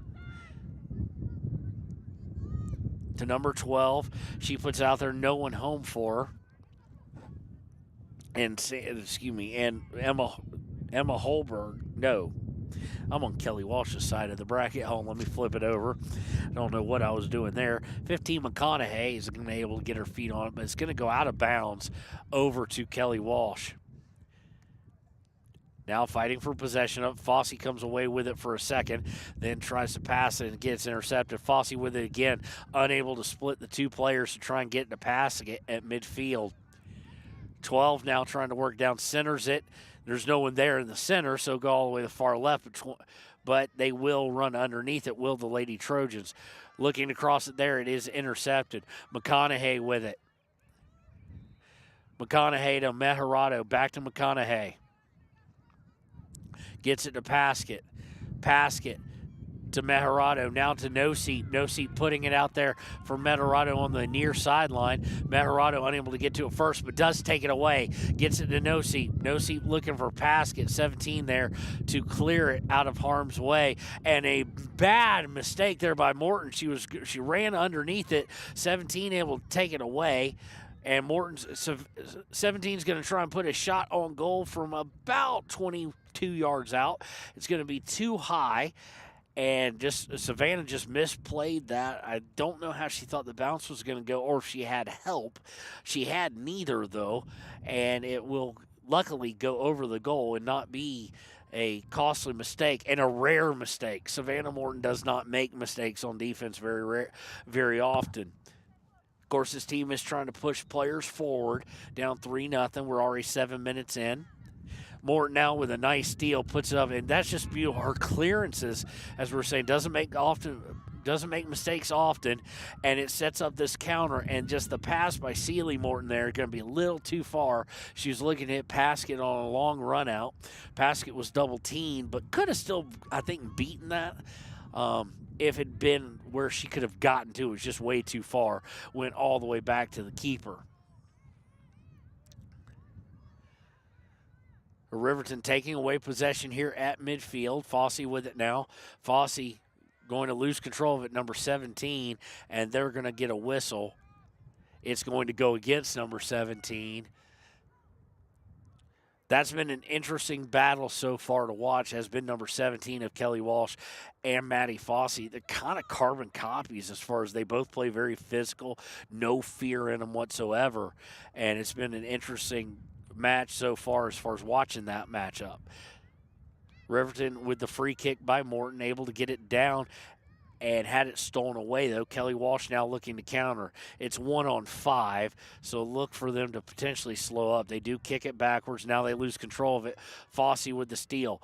Fossey puts it out there for Celia Morton. Morton looking for Celia Meharado. Ball's a little bit too far. Can Meharado challenge for possession? Just enough where she forces Kelly Walsh to kick it out of bounds. So it'll be a throw-in on the far side. Riverton looking for their first goal.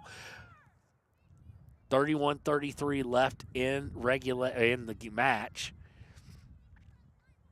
Throw is going to be intercepted but not cleared. Mathil now with it, trying to put it in the box and just puts too much on it, and it'll go right to the keeper. Keeper looking to punt it, and unfortunately this one is going to be completely taken for the win if you're a Lady Trojans fan. And number 12 unable to do anything with it as far as keeping it in bounds. It will go out. It'll be a throw-in. This one is going to be taken by Mossbrucker.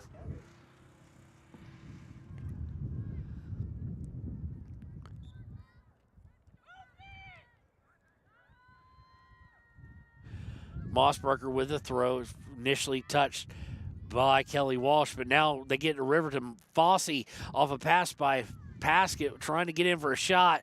Riverton going to take a shot by Celia Morton from 22. No good. I'm still in basketball vocabulary. I do apologize. Miss slightly to the left. It'll set up a goal kick here for the keeper, and a couple substitutions coming in for Kelly Walsh. Reminder, the boys will play immediately following.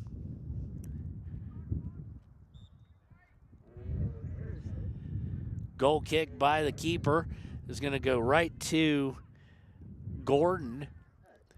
Gordon sends it back, but just no one there. Paskett on the interception of the pass, though. Paskett puts it out there for nobody. Celia Meharado almost able to run to it as she saw it coming. Paskett now going to set up a long shot, and just a little too long, and that wind not allowing her to get the curve I think she wanted, and it went all right to the keeper, who was kind of expecting on the far side. I think she wanted to curve it more inwardly. Unable to do so as this wind is blowing in a direction that should have benefited that, actually, so I don't know what I'm talking about there. But just a straight shot on goal that was going towards the corner. Read well by the keeper as it was from about 25 yards out. Riverton able to get the steal again. Riverton definitely playing more aggressively in this second half. Now the ball's going to be sent down, cleared all the way down. Mossbrucker is going to have to go all the way back to get it. She'll kick it to Iana Meharado, who will look to start things up again. Looking for Gordon. Gordon lets it go past her wisely, actually, to Celia Meharado. Meharado double teamed, though, eventually at midfield, and it's taken away. Kelly Walsh working the near sideline now. Now they've got something brewing. Number 6 trying to come down towards the box. Going to be looking for a cross you would expect at some point in time. Unable to do so. Savannah Morton will be able to get it, turn, fire it out. She's looking for Meharado, unable to get it to her, and it's taken away by Kelly Walsh. Kelly Walsh looking to set up a shot, surrounded by several Lady Wolverines, and Yarber eventually gets it out to Paskett. Paskett now dribbling on the run, trying to get through, and number 10 physically just takes it from her. McConaughey able to step in front of the pass, though. Paskett's wanting the foul. We had a pretty good view here. She gets fouled a lot. I don't think that was one of them. It was just taken away physically. And it's sent all the way back downfield. Riverton able to take it away and get it downfield. No one there, though, for it. And Kelly Walsh will now look to come back on things. Taken away by Riverton, though. Meharado with it. Gets it crossover to Celie Morton. Morton putting it on the far right side. Back to Morton. And it's taken away by Kelly Walsh. But it will go out of bounds. It will be off Riverton. We are now over a quarter of the way through the second half. 3-0 Kelly Walsh here. 27-27 left in the match.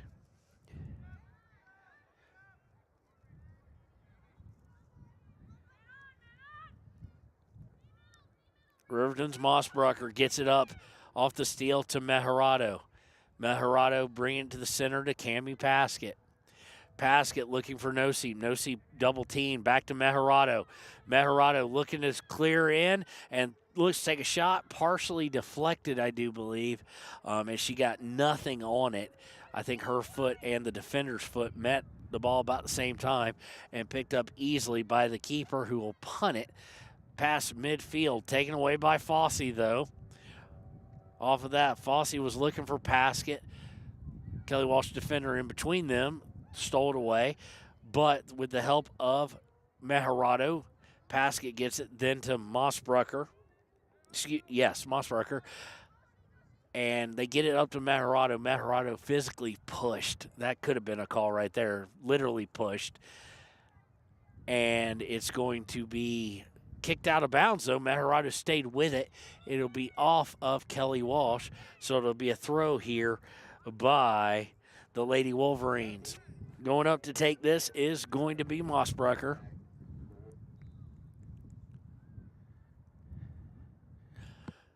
.55-56 left. The throw here will come. Riverton's back line playing significantly up past midfield. They didn't do that in the first half, of course, needing to put pressure and put the ball on net. Paskett looking to get it on the receiving end of a pass from Fossey, unable to do so. Kelly Walsh will look to push out of it. Almost taken away by Mossbrucker. It is taken away by Gordon, though. Yarber, who's now playing up in the offensive side of things. She is very versatile. We've seen her play defense very well. We've seen her play on the offensive end very well. It's going to be a throw here. Last touch by Kelly Walsh. Throw is going to be taken by Paskett. Paskett's going to put it into the box, but both Lady Wolverines surrounded. It will go back out of bounds. Paskett will look to throw again. Throws it into the box. She's looking for Yarber or Meharado or Nosey. Mossbrucker trying to get it back towards the box, and now Kelly Walsh come away with it. They don't have numbers, but number 21 is leading the charge. Stolen away by Gordon, though. Gordon tries to turn, but guides it out of bounds, instead still stopping the momentum of the Kelly Walsh attack. So it'll be a throw for the Lady Trojans with 24 and a half minutes and counting left in this match.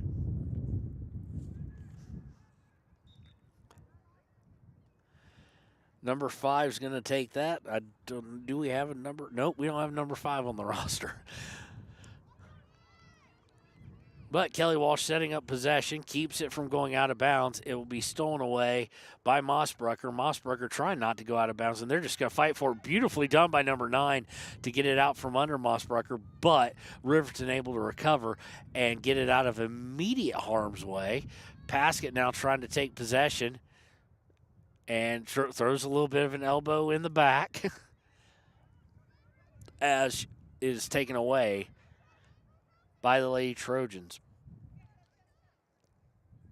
Lady Trojans looking to center, unable to do so. Morton in the center there for the Riverton defense and is able to force things going back the other direction. And Riverton now looking to go down to the far side. Looks to put it out there, does. For Noseep. Noseep turns looking for Paskett.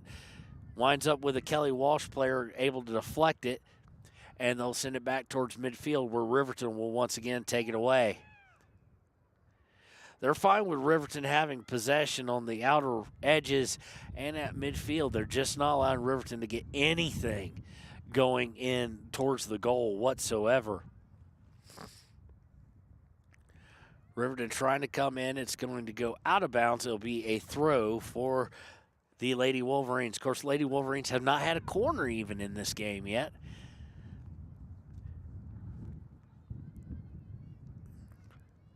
And this one's going to go off of, they're going to say off Kelly Walsh off that throw.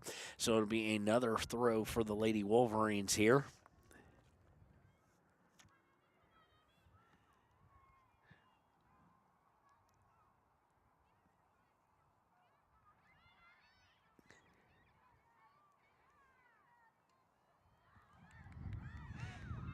And Kelly Walsh done what they've done this entire half, force it back toward midfield. Riverton gets it right back. And on this one, they're going to call number 8. Paskett took a bit of a Charlie horse looking knee to the thigh there, it looked like. It will set up a set piece just outside the box by about 5.5, maybe 7 yards, we'll call it. Not the greatest angle for us here. But another good opportunity potentially off that deadly foot of Paskett. The wall of defenders told they have to move back. Paskett this time from the right side of the goal is going to put it on net. No, it's just going to be just a little bit too high.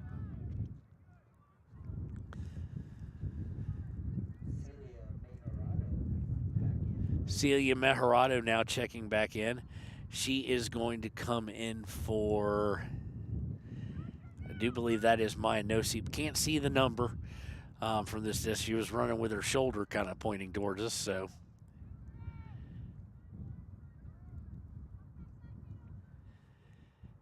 And off the goal kick there, it's going to wind up being out of bounds off Riverton.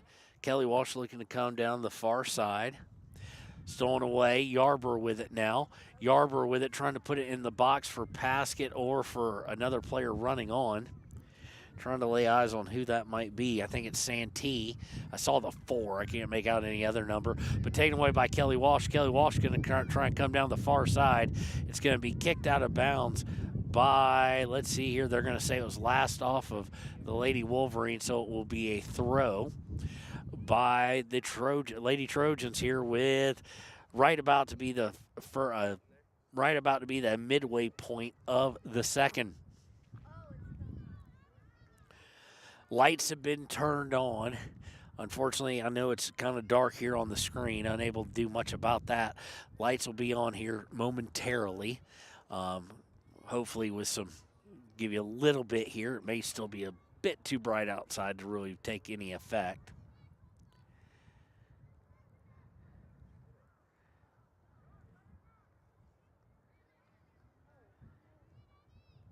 Riverton now in desperate need of a goal. We're under 20 minutes to play.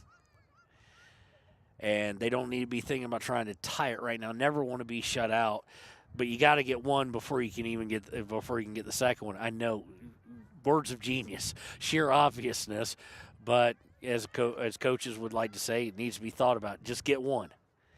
Then we can worry about all the rest. They've had some opportunities, a few more than the first half, but not a ton of them. It's going to go back to Gordon. Gordon to Mossbrucker. Mossbrucker over to Morton. Morton looking to go to Fosse, who's standing at midfield, gets it to her. Fosse looking to get it over to Santee. Santee looking to turn, and it's stolen away by Kelly Walsh.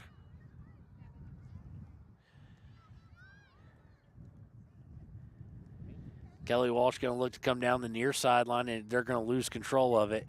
She tries to pull it back, unable to do so. It will go out of bounds, and it will be a throw taken by Mossbrucker here. We have some substitutions for Riverton occurring now.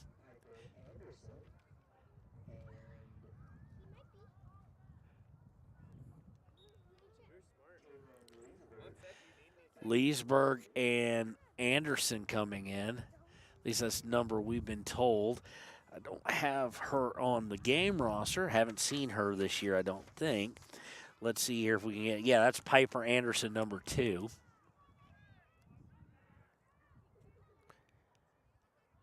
Haven't seen her this game yet. Doesn't mean anything, just haven't seen her as of yet. And my writing in the scorebook's gotten horrible as my hands are freezing. Should have brought gloves, didn't think about it. Intercepted by Yarber. Yarber looking for Paskett on the far side, or near side, excuse me. Gets it to her, and 16 gets the ball first and just puts it out of bounds. So a force a throw here by Riverton. Paskett with the throw. And we're going to have it taken away and eventually put back in by Mossbrucker, I do believe. Mossbrucker trying to put it into the box, and it's going to go a little bit too far and right to the keeper, who will take it away. Keeper's going to put it way up on a punt there, and it's taken by Mossbrucker. Mossbrucker going to Yarber before Yarber's touch is intercepted by Kelly Walsh. Kelly Walsh in no hurry to do anything. They don't need any goals. Of course, they wouldn't mind get one if it presents itself, and that's what they're trying to do, but it's going to be just too far, too much pace to it. Go out of bounds for a goal kick.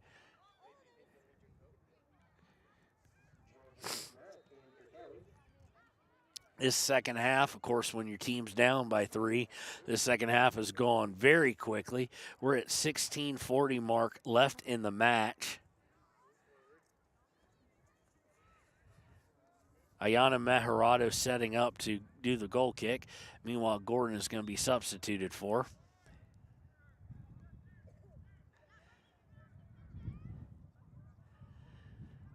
Riverton looking to turn, come down the far sideline. Kelly Walsh putting up a good amount of defense there. Forces Riverton to kick it backwards. And now they'll look to come forward again. Fosse with it, trying to get it out there. She does to Meharado and Noseep together. To Paskett.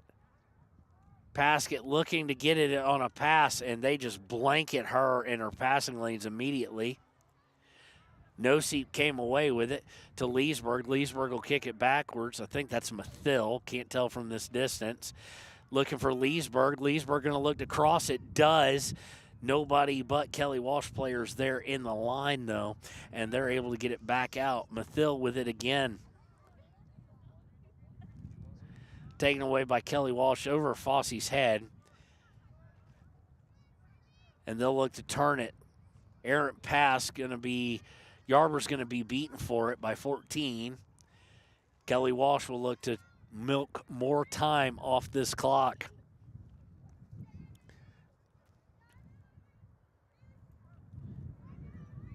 Kelly Walsh kicks it back, look to set things up.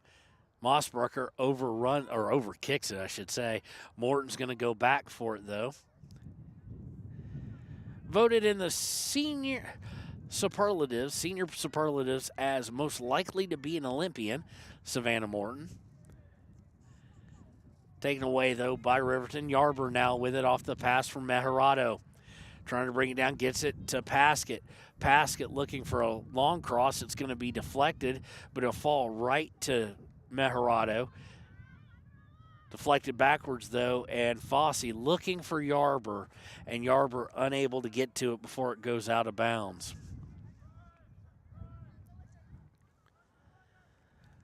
Throw in here is going to go right off of Kelly Walsh and out of bounds. Mossbrucker will be making the throw here.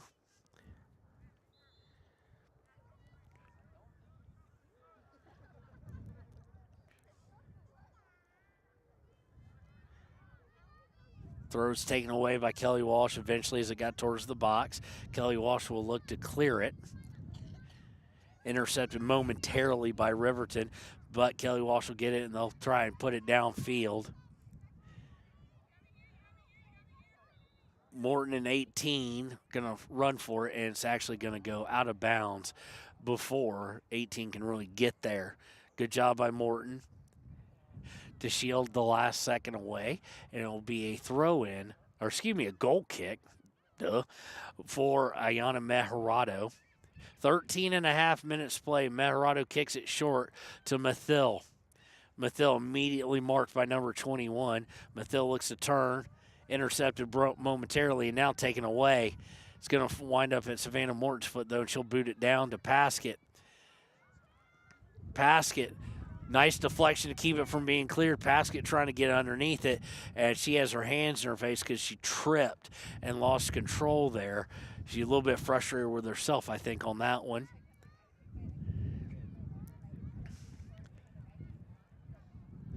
Riverton will send it down long pass now. Now you do have to start thinking about long passes. 12:49 to go. You're down by 3. You're going to have to take some big risks. They're going to say a foul there. Foul was committed against Piper Anderson, so it'll set up a free kick. Savannah Morton's going to take it, and she's going to waste no time in taking it. Kicks it downfield, going to go over the head of both the defender and Maya Noseep.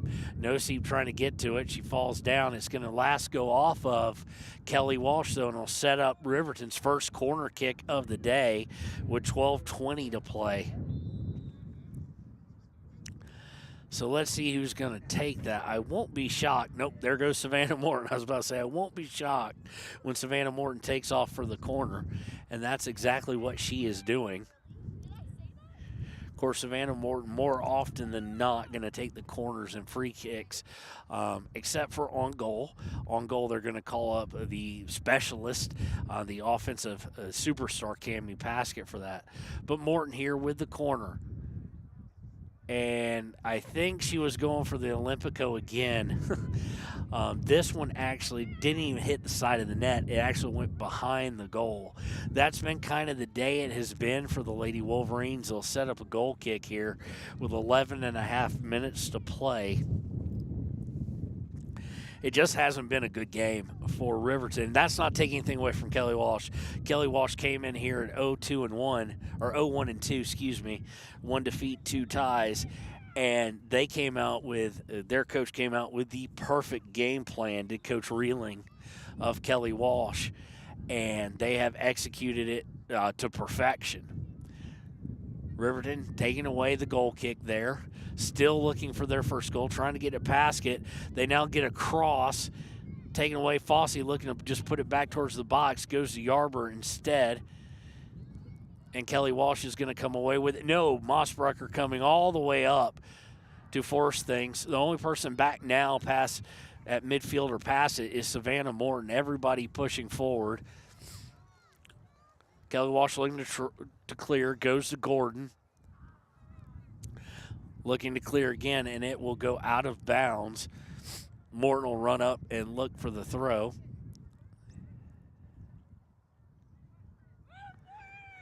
He's telling Mossbrucker to take her place defensively, so there's at least somebody there. Throw is going to be deflected, but then winds up with Fossey. Fossey looking to get to Paskett, not to Paskett, excuse me. Paskett's over there. Can't tell who that was.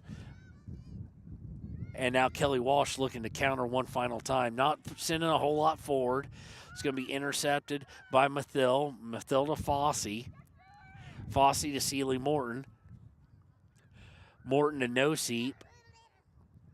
And now it's going to be fought for. Celia Mejorado back to Fossey. Fossey will look to get it to Paskett. Paskett trying to turn, unable to do so. Stolen away by Kelly Walsh.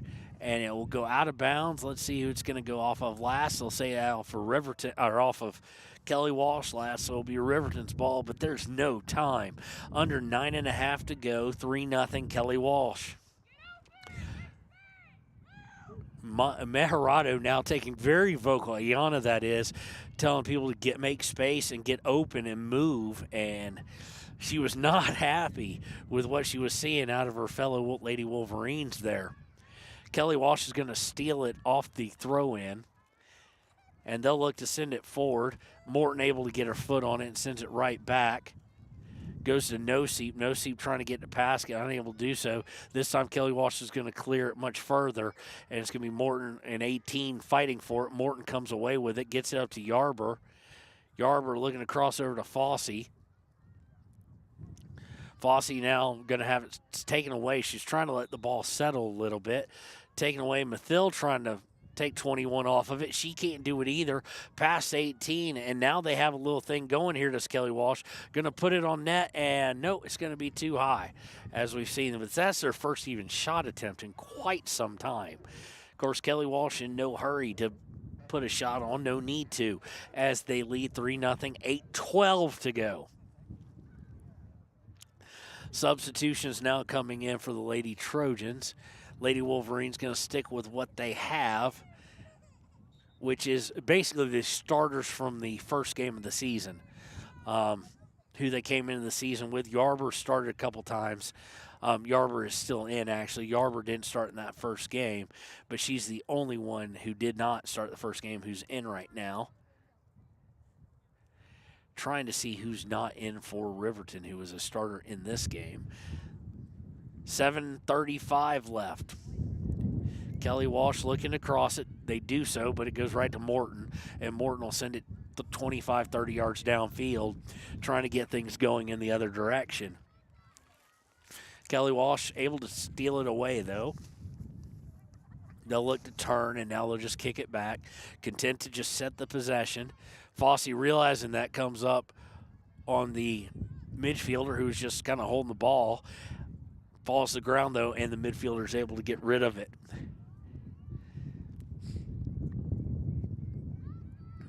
It's under 7 minutes now.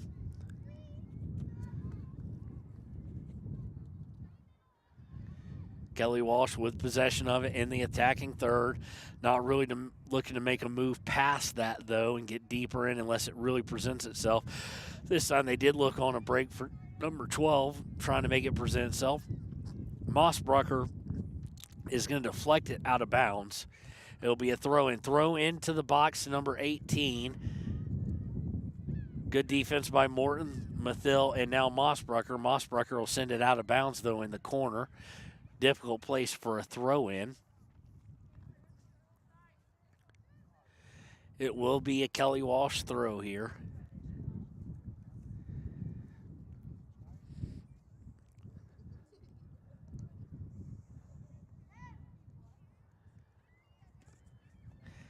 And after the throw and a fight for possession, will be kicked out of bounds. It'll stay with Kelly Walsh here down towards the corner.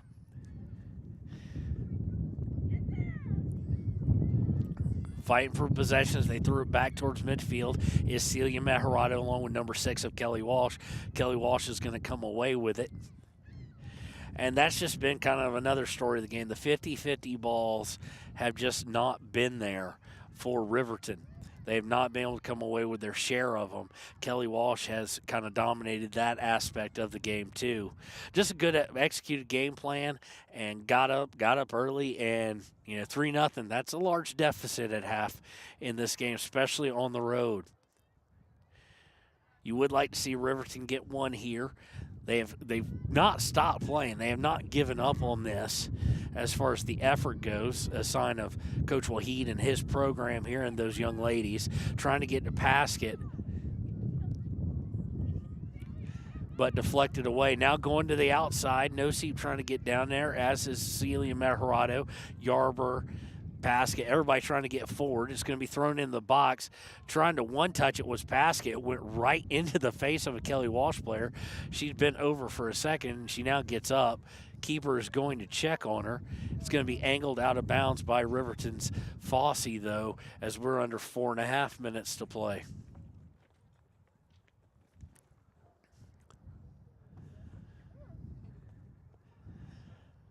They're going to take a look. She did take it right to the face. And she's still holding the side, her face a little bit and her head. She says she's okay to continue. Clock's still moving. Whistled in. And here's the throw by Kelly Walsh. Morton's going to head it out of bounds. And we'll move 15 yards forward and do that again. Going to have some substitutions for both teams now.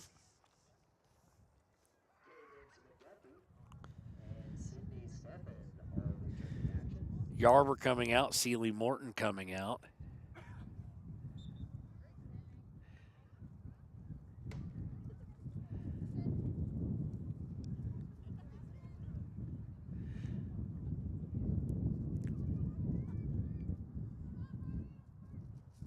Throw in is by Kelly Walsh. So they'll work it all the way across the field. Trying to just maintain possession. They turn. She was looking to have Mathil run right past her, I do believe. Unfortunately for her, the sideline was what was past her, so the ball just rolled right past Kelly Walsh player. And Riverton, will this be their last push forward? They try and get to Paskett, and it's just too far out of her reach. Winds up at the feet of Gordon, I do believe. Taken away, Leesburg, little give and go, looking to get to Paskett again. Leesburg now looking for Paskett, and Paskett is not going to be able to get to it. It'll roll right to the keeper. Keeper will look to punt it. Fossey takes it square off the top of her head, and it's going to go out of bounds off of her. Mossbrucker unable to get to it. There'll be a throw in for Kelly Walsh. Kelly Walsh looking for the cross. They got it and unable to get it, and then it was a handball by number 20. It came up on her. So it'll be a free kick there inside the box, and it goes back. Meharado still very vocal with her leadership right now. She was not happy with her defense. She was basically telling one of them to stop the cross as number 11 was double teamed, and that did not happen. Some miscommunication there between the defenders. They'll get it back up to number 11, looking to cross it. We're under 2 minutes now. Morton able to kind of kick it backwards, and they'll look to cross it, but it'll go all the way to the backstop that's basically keeping off of a very puddle-filled softball field.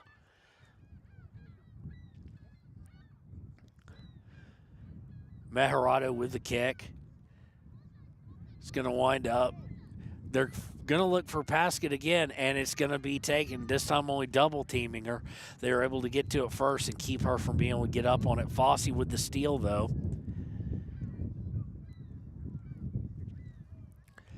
Kelly Walsh with the steal right back, minute 15 to go. Number 11 with it. The wind has been absolutely relentless here in the second half.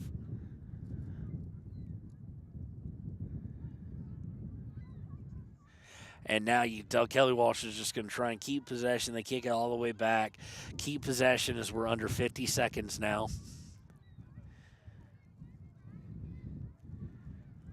Just a little bit of passing back and forth, not really pushing too much forward. And the moment they get it forward, they're kicking it right back as we go under 35 seconds to play. So credit to Kelly Walsh. They have held Riverton to 2 shots on goal, both by Paskett, both on set pieces. And now they're going to look to come down. An opportunity has presented itself. Looking at 21, possibly for a hat trick, but stolen away. And Riverton will clear it as we go under 10 seconds.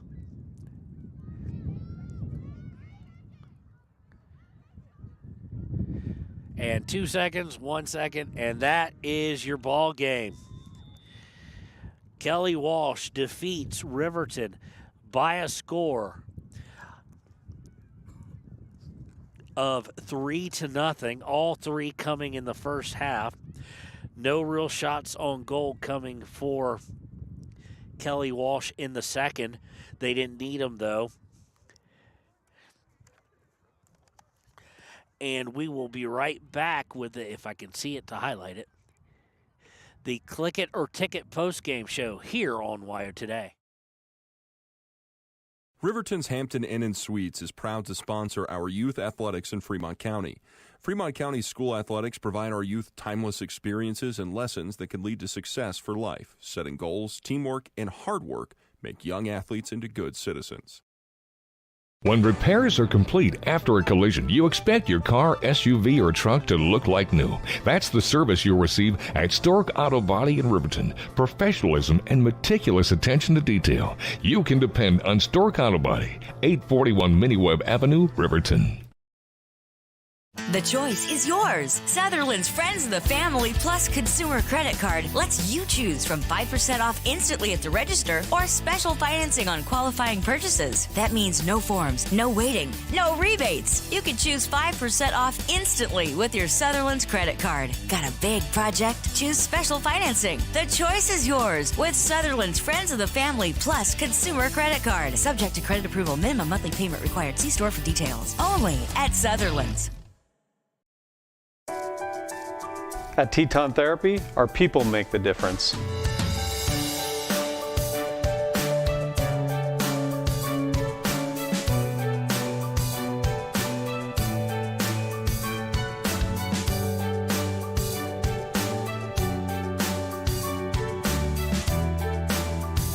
You can live pain-free.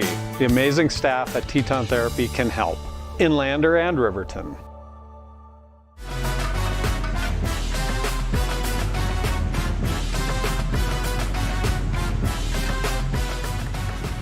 And welcome back to the Click It or Ticket postgame show here on Why Today Media. Your final score, Riverton 0, Kelly Walsh 3. Riverton now will go to 2-1-1 on this early this season.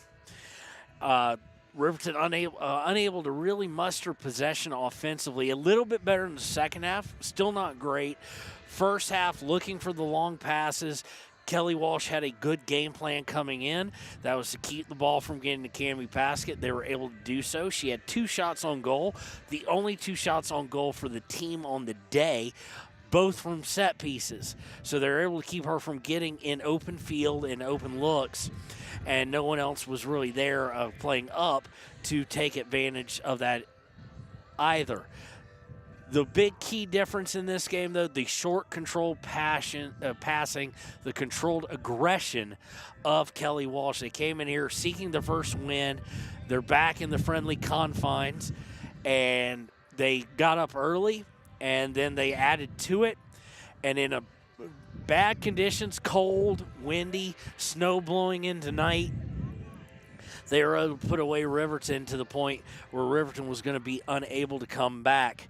That's going to bring us to our play of the game and our Papa Murphy's player of the game, Gatorade play of the game. That's going to be, if you go back to the third corner of the game, Ayana Meharado with the save. They got a goal out of it eventually, but making the save point blank, able to get in front of a ball and make the save there. No chance for her to grab it. She had to use her entire body. It deflected off of her knees, and unfortunately no one able to clear it. Your Papa Murphy's player of the game is going to be Savannah Morton. Savannah Morton kept this many a times from getting more out of hand than it was.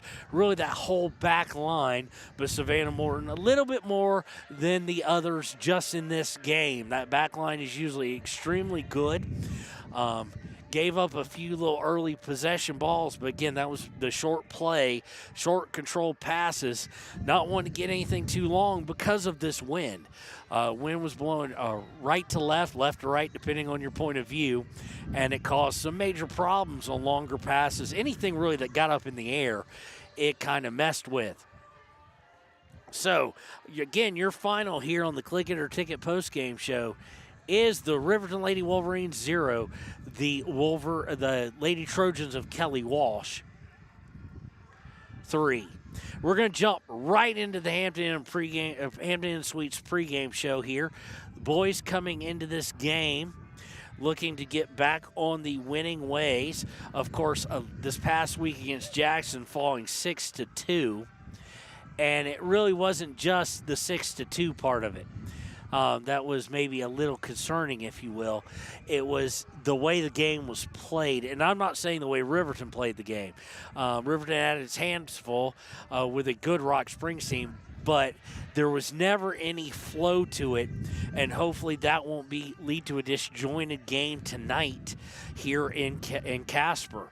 And the reason for no flow, quite honestly, it was called extremely tight for most of the game. The referee was calling a lot, and it led to frustration on both sides. Of course, it was, as you'll see in the title, I do believe, of the Ranger article that'll be in the paper that you'll get at your house tomorrow, a yellow card fest. 7 yellow cards given out, 2 to Riverton, 5 to Rock Springs. So your Ranger keys to the game is, 1, don't let Rock Springs beat you twice.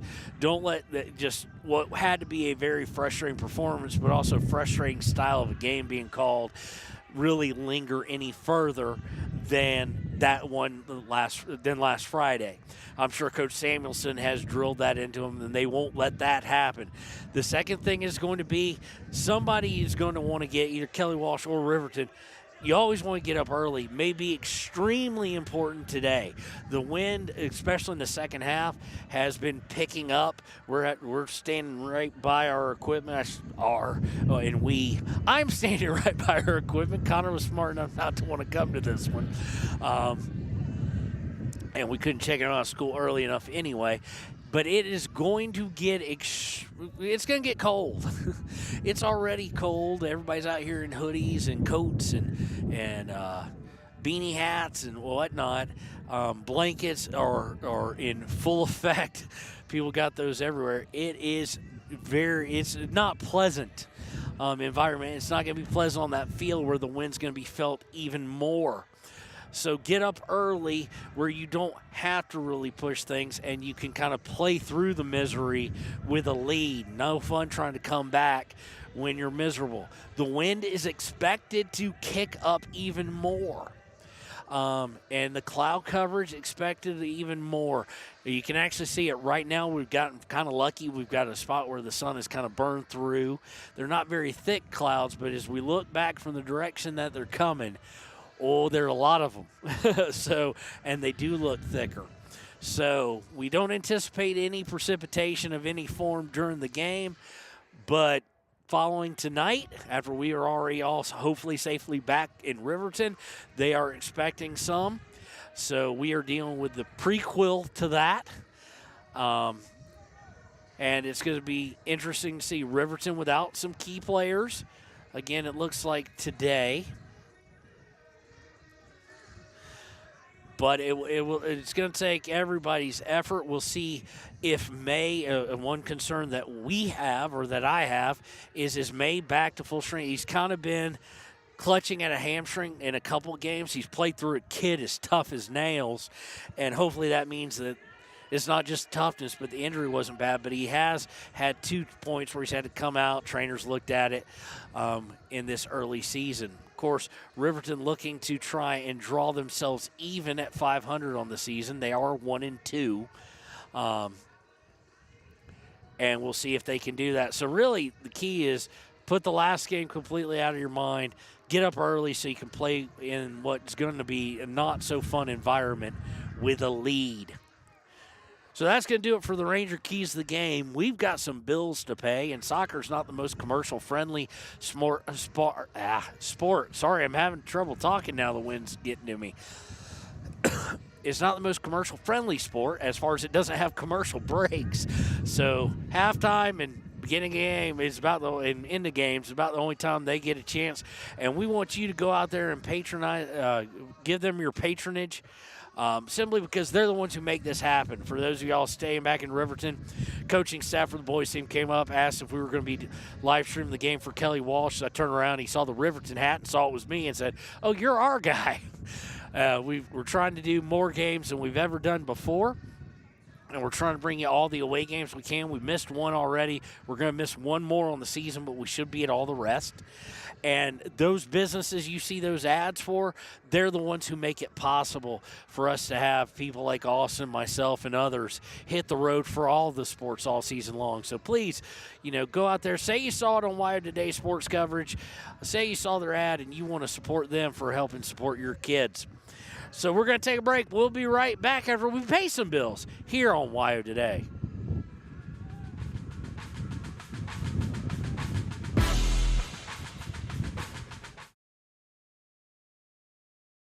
From the wide open spaces to the canyon near you, Wyoming.com is reaching more homes and businesses than ever before. For more than 25 years, we've aimed to provide the best internet and phone service to meet the needs of our customers all across the great state of Wyoming. Now it's getting even better. Wyoming.com, expanding to an area near you. Wyoming.com. We're out there. Bailey's Enterprises is a proud sponsor of Riverton Wolverines football. For over 50 years, Bailey's has become the name you can trust. With Pit Stop Travel Centers, you can fuel up and stock up on trip snacks at locations all over Fremont County. You can also put your trust in Bailey Tire and Auto for service and to keep handy for those times when your luck runs out on the road. Refresh at the Speedway Cafe with a dine-in meal or a round of carry-out with a variety of specials to keep you going. Go with Bailey, go Wolverines. Want access to local news, sports, events, and more?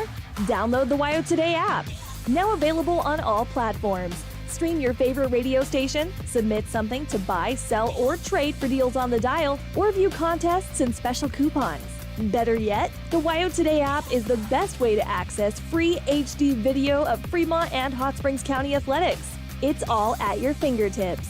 Head to your app store or visit wyotoday.com to download the WYO Today app now. Wind River Family and Community Healthcare has clinics located in Arapahoe, Ethity, and Riverton. We provide family medical services along with dental, optometry, behavioral health, physical and occupational therapy, and more. Our in-house lab and pharmacy at all locations make for a one-stop primary healthcare center for your healthcare needs.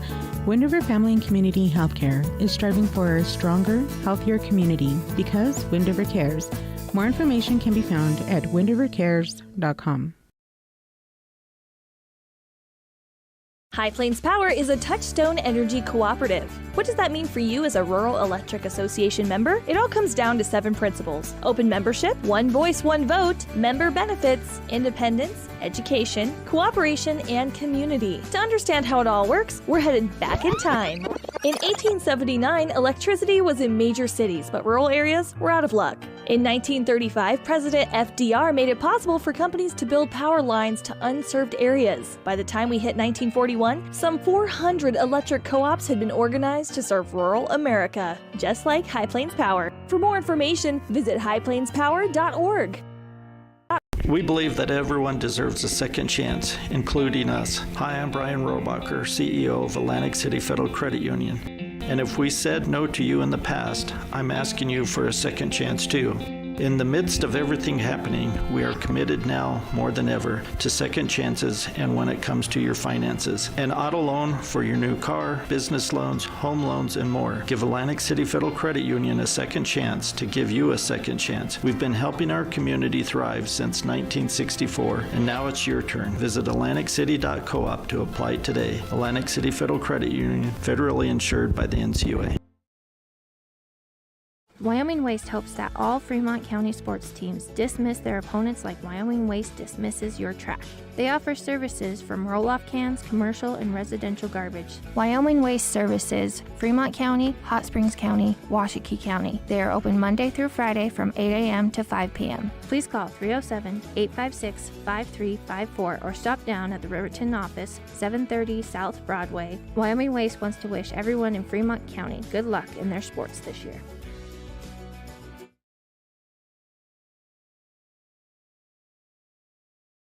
If your vehicle needs repair, you can depend on the crew at Extra Care Auto Repair. They can repair almost anything with wheels, gas, diesel, domestic, or import, and their work is top quality and reliable. Extra Care Auto Repair on North Federal in Riverton.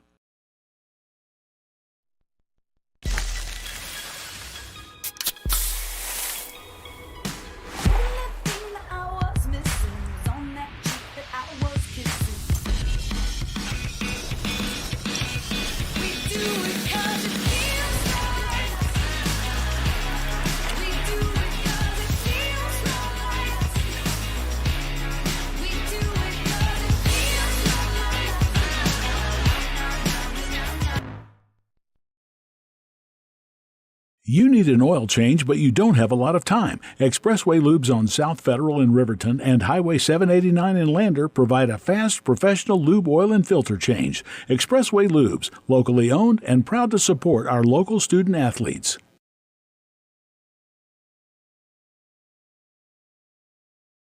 The staff and board at the Fremont County Fair wish to thank everyone who attended the fair this year. Whether you enjoyed Family Day, a night event, entered a craft show, or showed your livestock, thank you for all your efforts. We'll be moving and grooving next year, so stay tuned. Riverton Blowdorn Lumber is proud to support youth sports. Experience the Blowdorn difference. Quality products, design, delivery, and expert service. Blowdorn Lumber, 1202 North Federal in Riverton. Blowdorn Lumber.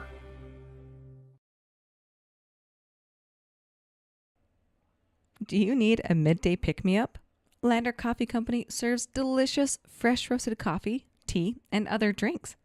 Come to think of it, why not start your day with their quick, healthy breakfasts, like one of their famous acai bowls, or maybe a breakfast burrito? Just need a quick snack? They got you. Stop by, fuel up, and enjoy at 1255 Main Street in Lander at the Lander Coffee Company. Quality in Thermopolis offers great rates, a convenient location, standard room, and family rooms with bunk beds. Choice Hotel members earn points while you stay. Quality Inn is proud to support Fremont and Hot Springs County student athletes.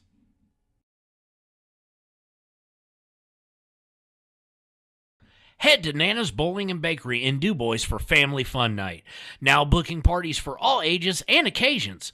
To reserve your company, family, or birthday party, call 455-3660. Nana's Bowling and Bakery is proud to support Fremont County student athletes. For more than 60 years, RTO Point S has been installing quality tires and offering expert vehicle service in Fremont County. With 2 locations on South Federal and West Main in Riverton, RTO Point S is proud to support our Fremont County student athletes.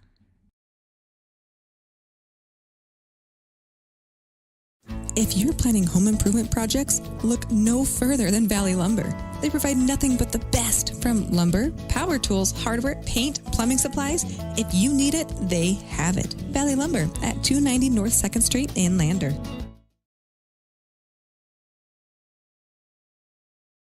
B&M Septic and Excavation offers prompt professional service. Call them today for a quote at 850-2200. They serve far and wide across Fremont County and deep. B&M Septic and Excavation is proud to support Fremont County sports. Overhead Door Company of Riverton and Lander is your premier dealer for quality windows and doors, featuring quality brands like Anderson, Colby, Larson Storm Doors, and more. Overhead Door Company is proud to support our Fremont County student athletes.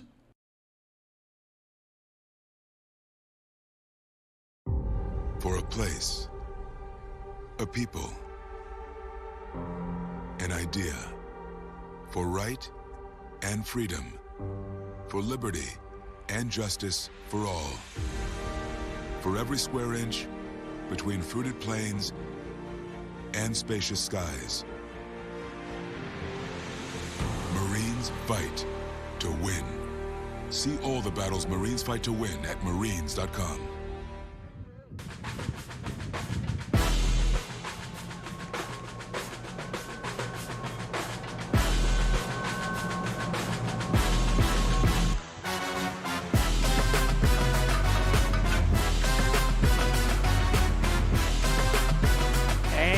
Welcome back to WYO Today's coverage of Riverton High School soccer. It is time for the boys. Sutherland's starting lineup.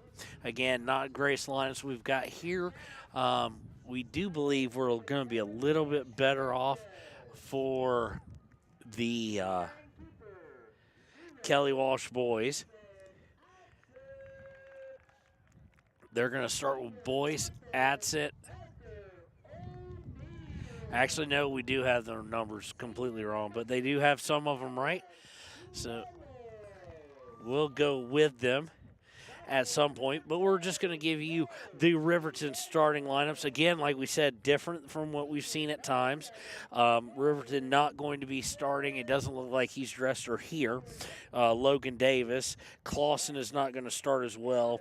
And May, do wonder about him injury-wise. Maybe he's starting out on the bench this game, but he is not here as well. So your starters are going to be 0, Gantenbein in goal. Number 6, Jack Anderson. Number 12, Saltzgaver. Number 16, Gold. Number 17, Jackson Larson. Number 28, Tarango. Number 32, Weber. Number 34, Hull. Number 3, Peyton Larson. Number 7, Jones. And number 11, Heil. So coming into this game, both teams are 1-2-0. Both teams looking for 500, and one's going to get a little bit behind the 8 ball at 1-3. We'll see who that is, unless, of course, we have a tie here in just a few minutes. It's time for the kickoff. We'll be right back with it here on WYO Today.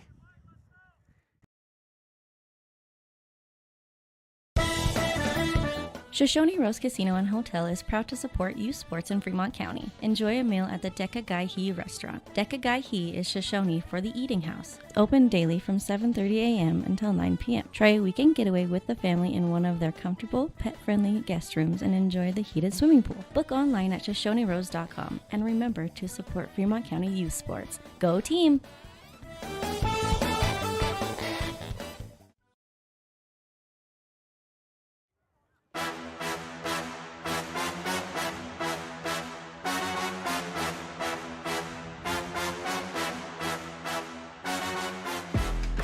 And here we are, Riverton in their all whites with red numbering, or black numbering actually looks like, and in all sorts of green and faded in green and whatnot will be Kelly Walsh with big white numbers on their back. Good for Kelly Walsh with the big numbers on the back, and they will immediately off the kickoff get aggressive going down the left side. And I just remembered I got to do camera work for this game too. It's going to be deflected out of bounds by Riverton on the potential cross. It'll be a throw in by Kelly Walsh. Trojans looking to come into the box, cut off by Riverton. They'll look to go back and go to center. Stolen away there, nicely done, and they're going to just send it forward. Saltzgaver and Landon Goal pushing on. Kelly Walsh will just kick it all the way back to their keep, who I have as Caden Boyce, and reset things. Coming down the near side now, looking to push down. Kelly Walsh will keep control of it nicely. Thought about crossing, no one there, no one even on a run, so they'll go back out a little bit and set things back up. Kelly Walsh looking to work down the right near side, looking across, and it is going to be blocked. Nicely done by Riverton. I actually have got a starter wrong. That's number 10. Could not see it. During the starters, we'll go back and get it in just a second. As Kelly Walsh looking to put pressure on, looking for an attempted shot. It's going to be blocked by Jackson Larson. Number 10 is Marcus Mejarado. He actually started in the game. Sorry about that. He started in. Heil did not.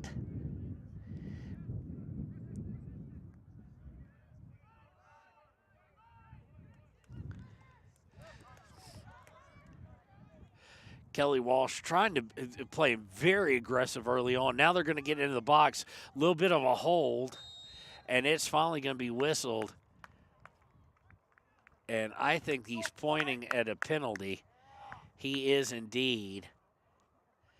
And this early on is going to be the first shot on goal. And Blake Gantenbein is going to be asked to stop this. Number 10 I have is Joel Jimenez.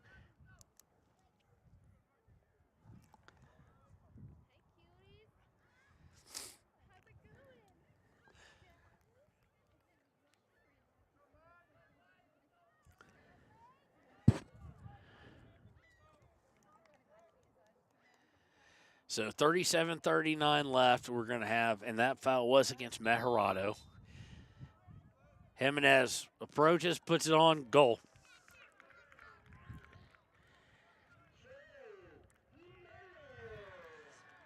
Joel Jimenez at 37-39 left in the first half has put Riverton behind 1-0. And you kind of saw it come. They let the first hold go. They did not let the second hold go that drug him to the ground. So 1-0 now in favor of the hometown Kelly Walsh Trojans. Kickoff will be taken by Riverton. Riverton going back to his back line with the ball, looking to go down the far side. It's going to be intercepted by Kelly Walsh. Kelly Walsh trying to come down that same far side. It's going to be kicked into off of Kelly Walsh. Good defensive play by Riverton there, and they will take it on the throw. Unfortunately, the throw goes right to Kelly Walsh, and not only will they get a hold of it, they will start to set up possession. Coming down the far side, long pass, it's Jimenez again. Jimenez coming towards the end line, nice cross, and just unable to put enough on it was the intended recipient. It went right to him, and he just kind of topped the ball a little bit with his foot and got nothing on it. Gantenbein with the diving save to maintain the 1-0 deficit. Punt by Gantenbein. Intercepted by Kelly Walsh, and they move quickly. They get it up into the attacking third, taken away by Riverton, but it's going to go out of bounds. It will be off of Riverton, so it'll stay with Kelly Walsh. Kelly Walsh throws in. It's Jimenez going all the way back now for Cameron Jimenez. Joel Jimenez with the ball. Cameron Jimenez now with it. Coming towards the center is going to cross it over to Caleb Strand. And he's going to put a shot on, and Blake Gantenbein has to push it up and over for the save.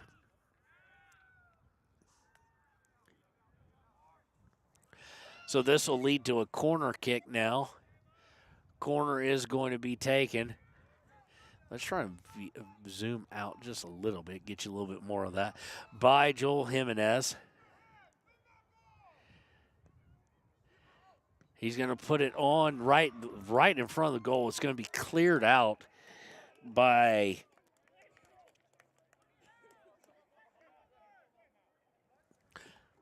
I'd flipped over because we can't have it wide open here because of the wind. It was cleared out by Hull. Saltzgaber gets it back to the back line, and they'll clear it up. They got it to Jones.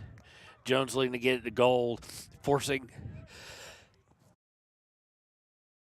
Kelly Walsh to clear it all the way back defensively to the defensive back line before coming back on the attack. Sorry, had to sneeze there, had to mute you. I apologize.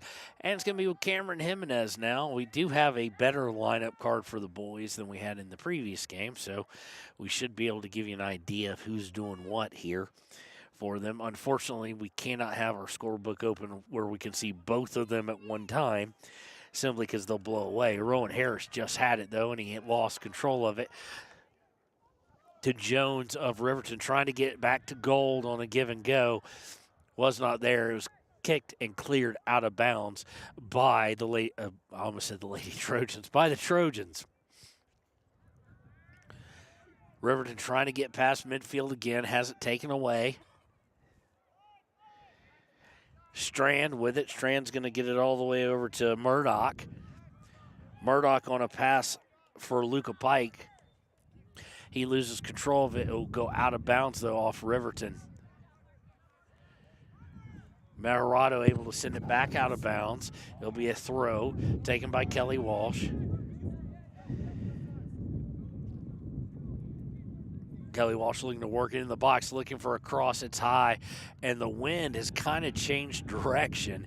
It's now blowing more left to right on the field as we're viewing it, no longer across the field quite as much, and you can tell it just took that cross and sent it into the softball netting. Blake Gantenbein going to take the goal kick here. I anticipate it'll be one of the short ones. It is. Kelly Walsh a little less aggressive than Rock Springs was on charging after that. Riverton's Durango to Saltzgaver. Saltzgaver trying to split difference. No whistle. He kind of wanted it. He did go to the ground, and he's not easy to take down. He's not a flopper. Durango trying to get it back. Nice interception there by Jack Anderson. And they'll look to send it all the way upfield. Giving chase is Jones and Jack Anderson. They'll go all the way back to their keeper, Will Kelly Walsh, and look to clear it out. They'll wind up getting it over to Murdoch, who will bring it all the way upfield. They get it back to Parker O'Neill, but it's intercepted by Riverton, but gotten back by Kelly Walsh looking for a shot, and it is blocked nicely by Peyton Larson. He'll go out of bounds, so it'll be a throw. This one to be taken by Murdoch of Kelly Walsh.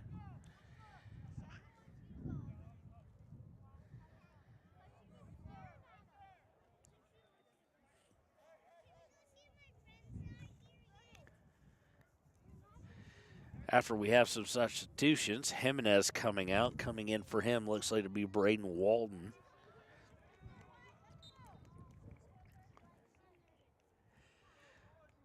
Throwing goes to Walden. Walden gets it right back out, though. They'll look to exploit this right side again. Coming down it, looking across. They get it to Pike, and Pike is going to have it kicked out of bounds, and it will be a throw deep into the corner. Throw is going to be cleared by Saltzgaver, but only temporarily as it goes right to Kelly Walsh. Kelly Walsh set it up for a long shot. Gantenbein had it well played right to him. Able to take it off the bounce. He'll send guys forward, kind of indicating he's going to punt it. It's high in the wind. Not really grabbing too much of a hold of it, actually. Marirato looking to come down the left side. Lost control of it. Saltzgaver trying to take it away from Strand, who has it. Strand will go back past to the defender, to a defender who will then look to clear it. He does so, but he'll go out of bounds. He'll go over on a throw to Riverton.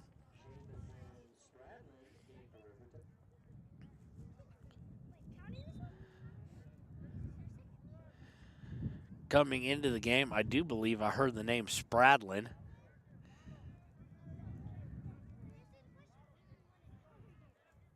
I did indeed. That's him on the far side. Kelly Walsh will look to come to the near side now. They've got some room to operate. Coming down the right side, trying to put it out for Walden. It's just going to be, no, it's going to be safe. Nope, they're going to say it went out of bounds.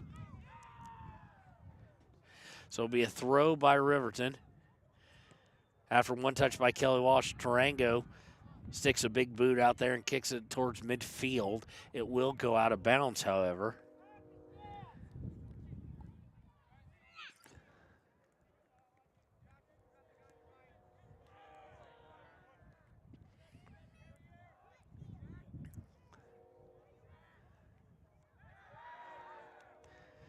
The bench for Riverton, shall we say, enthusiastic. They're having a lot of fun with this right now, trying to will their team, trying to give them some support to come back here. Down by 1, 29-13 left in the first. Breaking up now, getting towards the box is Kelly Walsh. Kelly Walsh rubbed off of it, but gets it right back, looking to put it across the mouth of the goal, looking for Walden, and unable to find him as he was trying to make a run off the centering pass.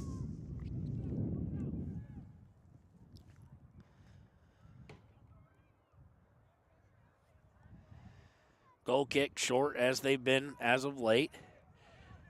Looking to get it to Jamison Spradlin. Spradlin looking to get it up to Jones. Jones unable to catch up with the pass, but it will go out of bounds off of Kelly Walsh here.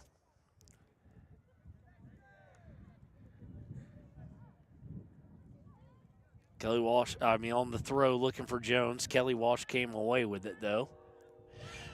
They'll look to go to the far side, coming over the midline stripe. Going down the far left. Looking to cross before they get to the box.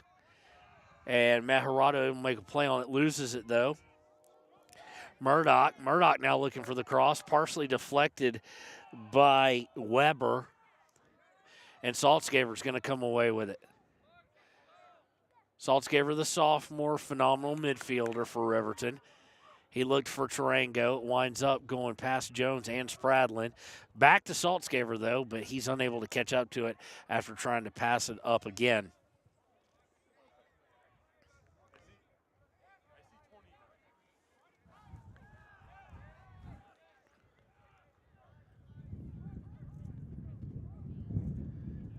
Ball's going to go all the way over the end line. It will be a goal kick for Blake Gantenbein, who's the keeper. Of course, also phenomenal JV and varsity basketball player. Going to be seeing, I'm guessing, a lot of playing time with 7 seniors leaving. Had some valuable minutes and valuable points this year. Was our Papa Murphy's player of the game once, in fact. 27 minutes flat left. It'll be a goal kick here by Gantenbein. And I realize looking at this, it's dark. And there's not a whole lot we can do about it. The lights looks like only kind of partially on. And I'm not sure about the lights. They're just not really having an effect yet. Hopefully you can see it all right. We do have the brightness turned up as far as we can get it, as far as I know. Went through the settings to try and get it brighter for you folks. And it's in the box now. Riverton trying to deal with it, and it's going to be cleared by Meharado. Thrown in very quickly, though, off the clearance. He didn't get it too far. It's going to go off the side of Saltzgaber and into the box and then out of bounds off of Murdoch. Or out of bounds off of a pass by Murdoch, I should say. It's going to go out yet again, trying to get it in. They do so, looking to cross it. Not a whole lot gotten onto it, but Tarango able to clear it, but just momentarily. Kelly Walsh, much like in the girls' game, starting to have possession for a good amount of time. Long cross there by Walden, and it is picked out of the air by keeper Blake Gantenbein.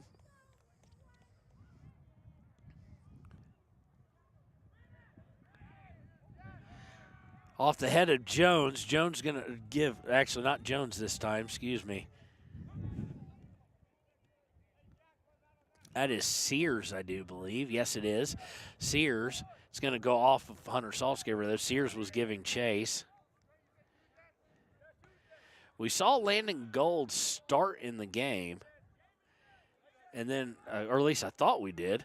I heard the name. They may have had the wrong name as well, but we have not seen him since. I think I see him on the side of the field there.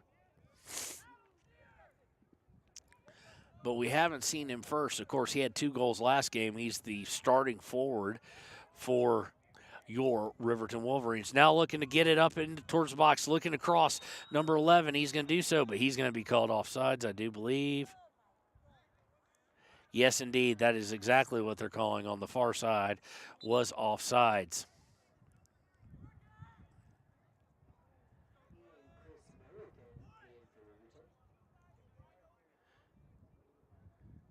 No, actually, they're not going to call offsides. That was a whistle from the JV. I thought it was offsides because it sounded so closely.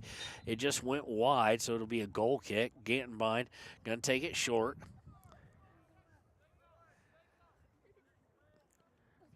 And now the long pass comes. Winds up with Sears. Sears gets stripped of it, though. And Kelly Walsh will look to counter. Saltzgaver with the steal.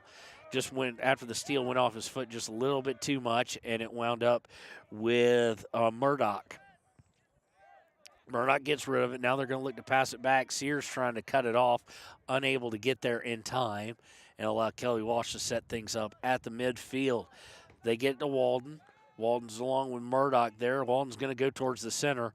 Puts it out there for Harris. Harris with the cross, and it's going to be intercepted by Gantenbein yet again. They're making Gantenbein work. Not as much on the shots, but on the crosses. They're getting so close on the cross to the goal, right at the mouth of the goal. Gantenbein wisely just saying, hey, I'll take that.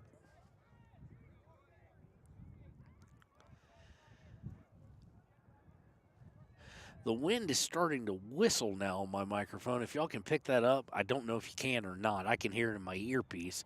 But if y'all can, I do apologize. We've gotten the best position we could get, unless we brought been nice if we brought about 150 more feet of extension cord. That might have helped out a bit as far as view.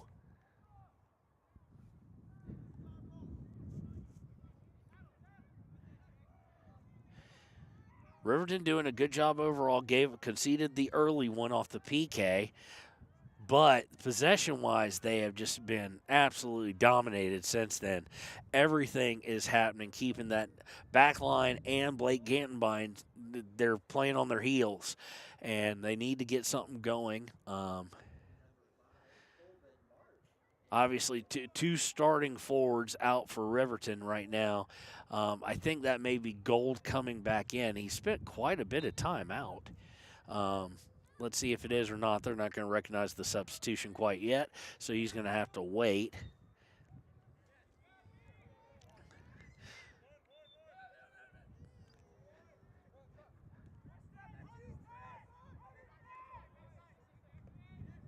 Looking across again, and this is going to be kneed out by Hull. It'll go for a goal kick. We're still not going to get the substitution. They're going to set it up for Braden Walden to take it. Walden, a 5'7" junior. He takes it, puts it right in front of Gantenbein. It's on the ground. It's going to be cleared out defensively. Gantenbein kind of lost where it was, and it's going to at least get out of the immediate danger. Saltzgaver with it, but taken right back. Saltzgaver trying to steal it. He does. Trying to put it out for Jamison Spradlin. Spradlin trying to hit a streaking Sears, but puts it way too far in front of him. And Kelly Walsh will look to bring it up and set things up yet again.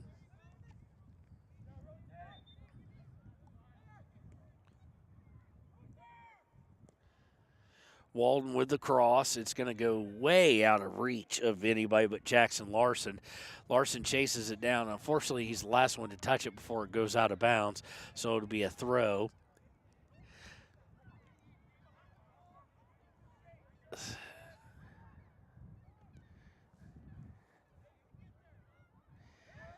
Sears is going to get a hold of it. He's going to put it out for Spradlin. Spradlin coming down the right side, and he's just going to get shoulder tackled. And the side judge finally, after he hits the ground, throws his flag up for a foul. So this will be the first time they've really gotten any kind of possession, potentially could be. First time they'll really have any kind of possession in their offensive half for Riverton. No, here's the fun part. The side judge threw up his flag for a foul and all the referee did after Spradlin was body checked is award a throw in on the out of bounds. So thrown in nonetheless. Gold back in. And unfortunately, after the throw, it's going to go right out of bounds and over to Kelly Walsh. So not much sustained there. And there they're going to call a foul, I do believe, on Gold. As 18 for Kelly Walsh, that'd be Bo Barclay, went diving to the ground. Looking to cross it over. Saltzgaver giving chase. Sears now giving chase as well.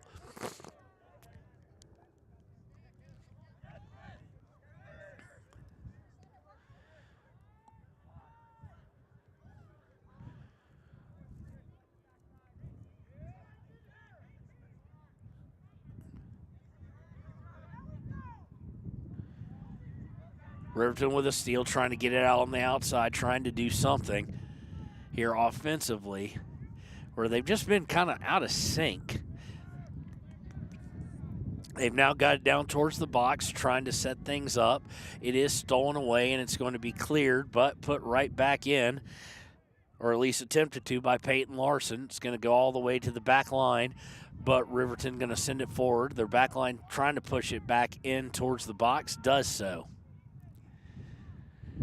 Riverton fighting for possession. We've got a whistle. No, it's a whistle on the JV side. And now we have the most sustained time the ball has been on this side, this half of the field. Unfortunately, Kelly Walsh going to come right away with it. Kelly Walsh looking to get it to Walden. Walden turns, trying to get to Murdoch, blocked by Milliken. Sent back the other direction there by Weber. But Kelly Walsh coming away with it. Now, though, a pass goes right to Hunter Saltzgaver. Saltzgaver to Sears. Sears stripped from behind, though. 17:37 left in the first half here. 1-0 in favor of the hometown Trojans. They're looking to get up towards the box. Stolen away, though, by Tarango. Tarango to Saltzgaver. Saltzgaver to goal. Back to Saltzgaver. Saltzgaver looking for Sears on a long pass. Intercepted by Parker O'Neill of Kelly Walsh.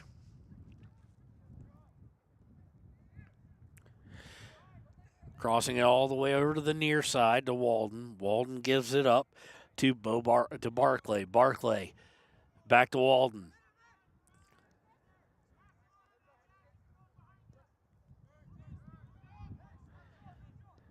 Walden tees it up, gets it over to O'Neill. O'Neill tees it up. Long shot, it's going to go over the goal. And it'll be a goal kick for the Wolverines.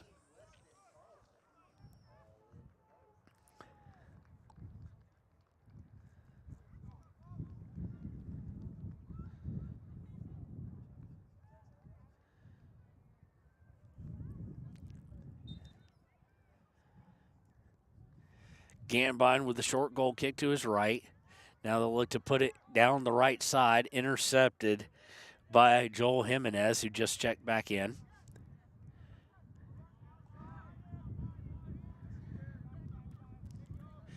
Kelly Walsh deliberately, they want this side. They want this side with Murdoch and Walden. Murdoch now coming all the way down towards the inline, dribbling, tries to make the turn, and it's going to go out of bounds. It'll be a goal kick for Riverton as it goes over the inline. 47 degrees here, but the wind is making it just miserable for everybody, it seems. Although it's a pretty good game, especially from Riverton's defense right now. Kelly Walsh has had momentum going forward several times. But the back line of Riverton and Blake Gantenbein able to hold him at bay. Not a whole lot of shots on goal. Not a whole lot of anything on target. A couple passes that Gantenbein picked out of the air. One save he had to make off the corner. But everything else has been just well handled. They haven't played fearful. They haven't played attempt by Walden at, I'm going to say that if you can't do a bicycle kick safely, don't try and do one. He was not committed to going up in the air and turning over where his neck could be in danger, but he tried to do one one of the uglier shots we've seen this season. Walden now has it, though. It's going to go over the inline. Yes, it is going to be a corner kick for the Trojans. 14 and a half to go. This could be setting up their best opportunity in quite some time since the PK. Walden puts it across, and it's going to be easily handled out. Gold able to get a hold of it. We're flipping our roster. Gold was able to get about to midfield before he had it taken away.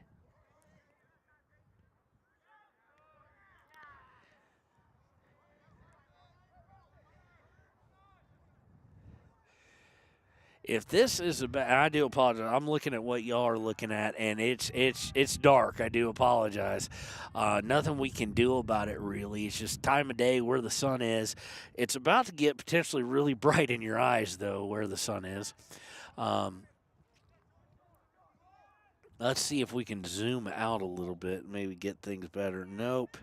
We're zoomed out as far as we can right now to try and give you the whole field. The unfortunate, or as much field as possible at any given time. Shot, and this one, again, not on target. Defense did a good job of forcing a bad shot.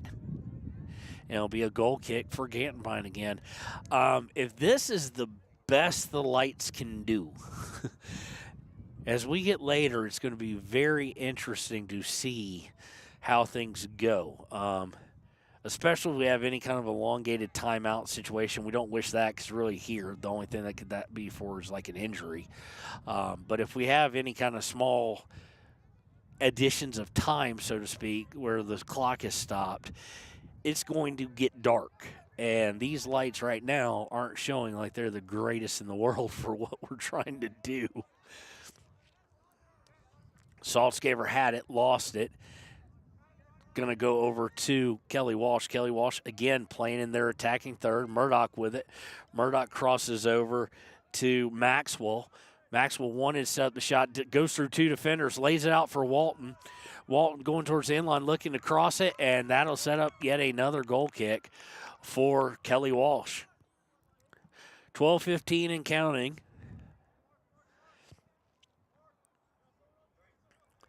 Walden with the goal kick.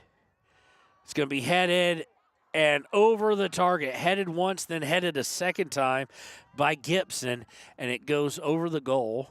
Gantenbein had a pretty good read on the first one. Did not have a good read on the second.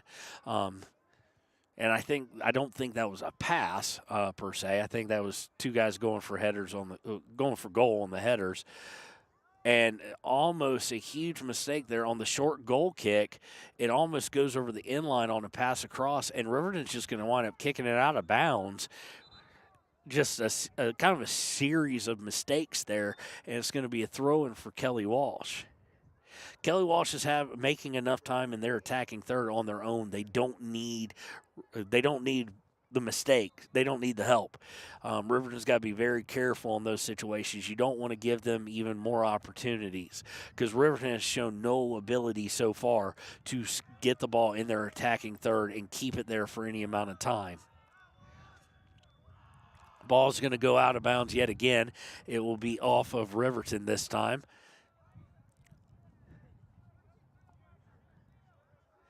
Kelly Walsh going to try and bring it down the far side. Trying to angle towards center. He's gone through three guys. He's finally stopped by Peyton Larson. Nicely done by the young man there to stop a guy who had full speed momentum and had made a couple of Peyton's teammates miss. Peyton able to stand his ground, took it away. It winds up out of bounds, and we'll get a whistle here on the throw, guessing they threw it too soon. That's exactly what they're going to say happened. So we'll throw in here. And it's going to be thrown right to Brecken Gibson of Kelly Walsh.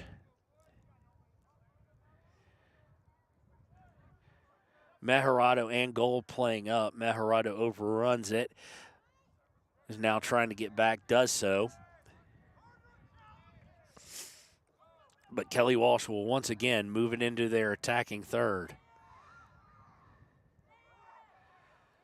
Nice crossovers. They get to Walden on this preferred right side.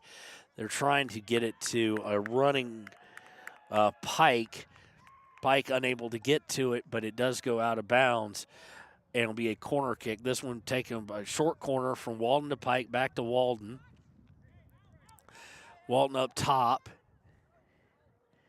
to March and then cleared. Jimenez, nice move there.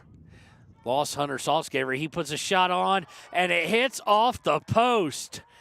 So Jimenez, who, of course, had the PK earlier, the penalty kick goal, it goes off the post at the 9:12 mark. Gantenbein and the Wolverines getting a little lucky there, but that's how well they played. They forced guys to try and go wide, go to the corners, but Jimenez misses out on a second. Short corner again, or short goal kick again. Now going to be put down the right side. Jack Anderson, I do believe, with it. It's going to go out of bounds. It will go over to Kelly Walsh.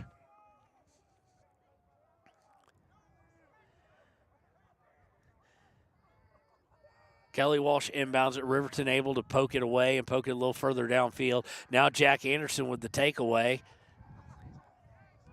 It's going to go all the way to midfield, but Kelly Walsh able to easily take control of it.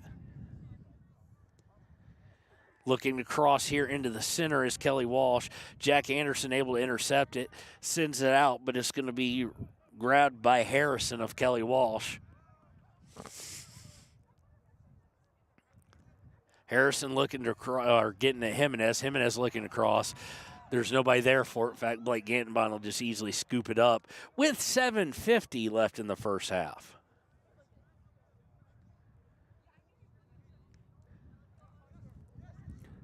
Saltzgaver to Tarango. To Gold. Gold makes a lot of nice moves, but he's surrounded by three guys taken away. They get it right back, though. Gold looking to turn. Gets it upfield to, I think that's Jones. Now taken away by Kelly Walsh, and they're looking to break. They're looking for a pass to March, unable to do so. Taken away, but Kelly Walsh gets it right back with Joel Jimenez. Jimenez looking to split three defenders, does so, and then goes to the ground.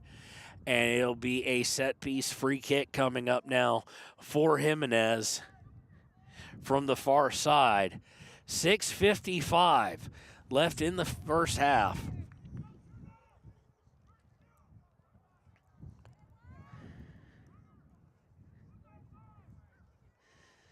See what Jimenez does here. I wouldn't doubt he might go for goal, but he's not setting up to take it like he is.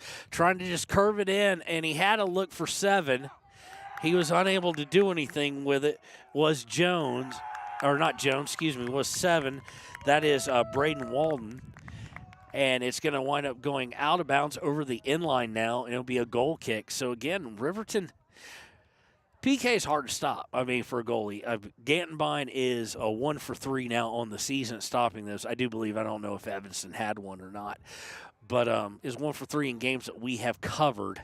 And they're hard to do, and they're hard to stop.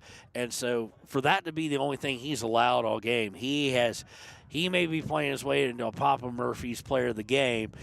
We hope we have some challenging for that, because someone challenge him for that, because that'll mean someone has scored. It's not impossible for a goalie to score. It's just highly, highly unusual and irregular. And extremely rare. So Kelly Walsh on a mistake there. Grabbed up by Gold. Gold forces it out of bounds, throws it into Saltzgaver. Saltzgaver looking to get it to Gold, unable to do so. Walden with it now with Kelly Walsh.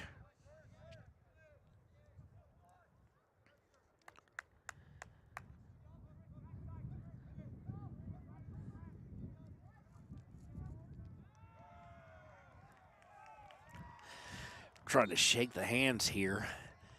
They are starting to, shall we say, get chilled up. Don't need any further proof of that, ladies and gentlemen. You just need to see the scorebook and how I wrote Matt Hirado, who I didn't have originally down. It's cold. And mainly because of the wind. This wouldn't be really bad. This would be actually a nice, cool, crisp spring night if it weren't for that. And we're going to get a foul. This one I do believe called against Gold. So we'll set up a free kick decent distance. I guess somebody with a powerful leg could really think about going for goal here. It should be well seen by Gantenbein as he directs the guys on where he wants them. We're under 4:20 now to play. Everybody right there on the box line waiting to rush. It's taken and it's put in, and Gantenbein able to get on it and needed a little help there by Clausen, who is now in the game. Gantenbein got a hand on it, and Clausen just kind of kneed it down for him to easily come under it and get it as he left a little bit of a juicy rebound. But yet another stop by Gantenbein in this defense.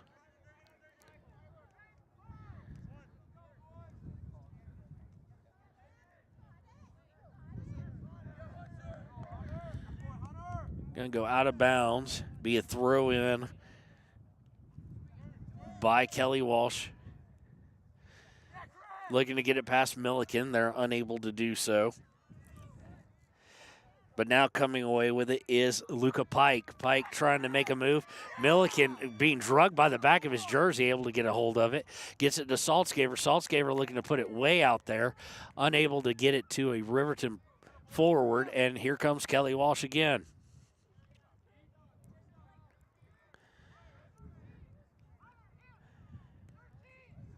Three minutes to go. Walden and Pike trying to give and go, taken away by Riverton's Clausen. And now we get a shot. This one by Pike, and it is off target. Going wide right.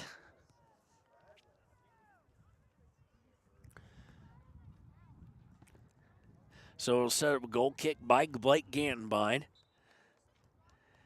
Right at the 2.5-minute mark in the first half.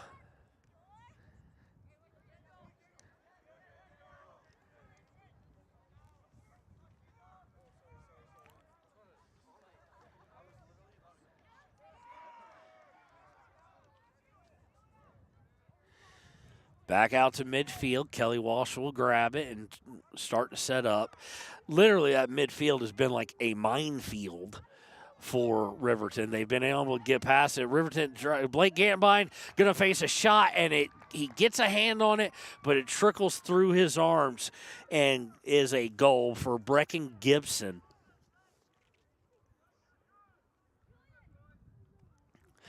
Comes with 1:57 to play in the first. And that'll make it 2-0. And Riverton at this point now just needs to get to half. I kind of thought that anyway. They need to get to half and figure out how do they change some things up. They have shown some good second half adjustments at time, most notably in that first game of the season. In their win. So now Jones looking to push up, along with, looks like Spradlin back in. He was looking to push up. They have it taken away. Spradlin giving chase, but Kelly Walsh able to get it in midfield and now look to set things up. And I anticipate they'll come over here towards the near sideline. They do for Walden. Walden gets it to Behringer. Behringer trying to get past Milliken. Nice stop there, and Milliken able to clear it out. Milliken has his own little fan club, it seems.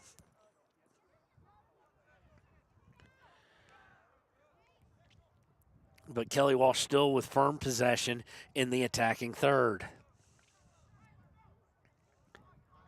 Trying to bring it down the far side right now. We're under a minute to play in the half.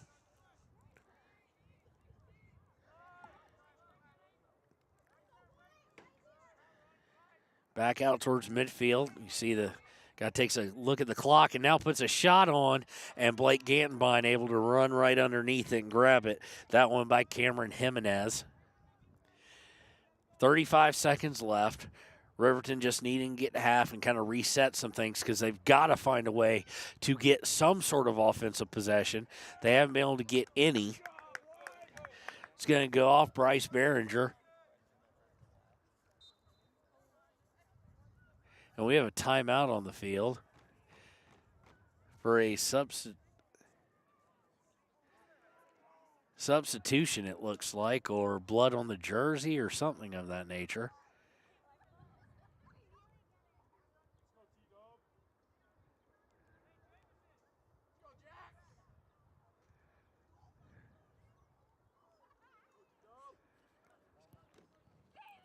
So they've stopped the clock with 20 seconds left. It's going to be a throw-in here by Milliken.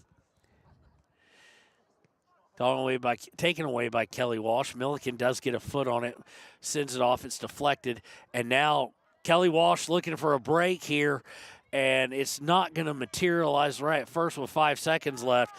But if Gibson had been able to control it, it could have been very bad for Riverton.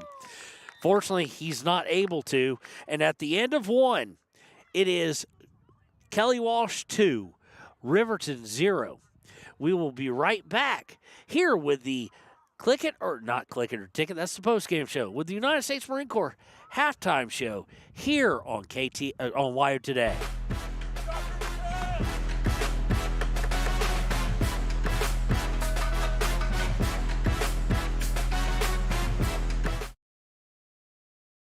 Your tax pros at 219 East Main Street in Riverton, Wyoming can handle all your tax needs. Whatever your situation, we know what to do. Call 307-856-2256 today to schedule an appointment. H&R Block is open Monday through Friday, 9 a.m. to 3 p.m. 381 Subs and Salads is the newest addition to Fremont County. They offer salads, sandwiches, ice cream, and Lotus drinks. 381 Subs and Salads is located at 702 East Main Street in Riverton. Enjoy fresh-made pizza, pasta, calzones, and subs at Peretz, 519 West Main in Riverton. Open for lunch and dinner Monday through Friday. Closed on weekends. Call 857-7306 to order for pickup or delivery with DoorDash. Peretz.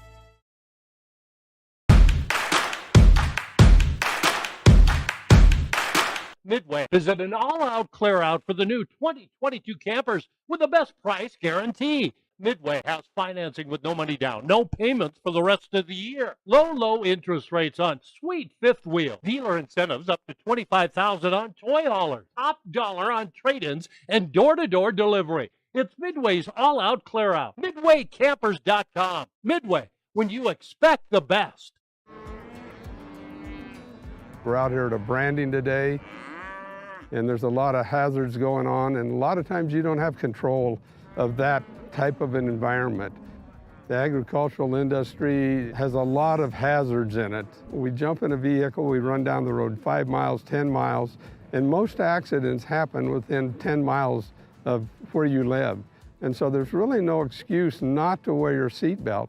Even though it is a short distance, you need to wear your seatbelt in order to preserve your health and your family's well-being at the end of the day.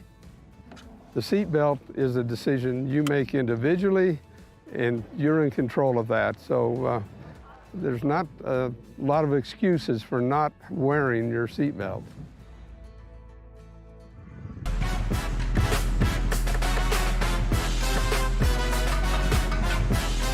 And welcome to the United States Marine Corps halftime show here on WYO Today. There's not a whole lot to go over. Riverton surrendered the first goal off of PK, called early at 37-39, still left in the first half. Joel Jimenez able to net that. And then the Riverton defense has played outstanding. And no one worse either than goalkeeper Blake Gantenbein. What I mean by that is all four, it didn't matter who was subbed in, who was subbed out. All four on that back line have played outstanding, and Blake Gantenbein has held up his part too and played extremely well to only allow two. Because to put him, we don't keep this ourselves. We don't have enough manpower to put a stopwatch on it, figure how much possession time. But I would wager less than 2 minutes of 40 were spent past midfield. Even less than that 2 minutes were spent with Riverton in possession. So it's been a remarkable feat by that back line. And the last goal, the second goal coming on the back of Gibson, Brecken Gibson, with 1:57 left in the half. And if Riverton can find a way, if they can find a way to build up the defensive momentum, how well they played, and really try and find a way to get some offensive pressure, probably not a big deal. It's not out of reach quite yet. However, if they're unable to find a way, it's going to get very taxing for this defense. And right now, you've got to say Kelly Walsh is favored to win this thing and get to 500, just because of the way it has panned out. Now, on a good note, we're starting to get some more sun. On a bad note, it's right at your camera angle. So we're going to try and get that down just a little bit. I don't think we're going to be able to avoid it the entire evening, because it's just going to be the setting sun to the west towards Riverton. So it's going to be difficult. Hopefully that will warm some things up and warm up the offense for Riverton. And we'll see how that goes. We want to thank the United States Marine Corps for having that, for sponsoring our halftime show. And we will be right back with the second half here on WYO Today.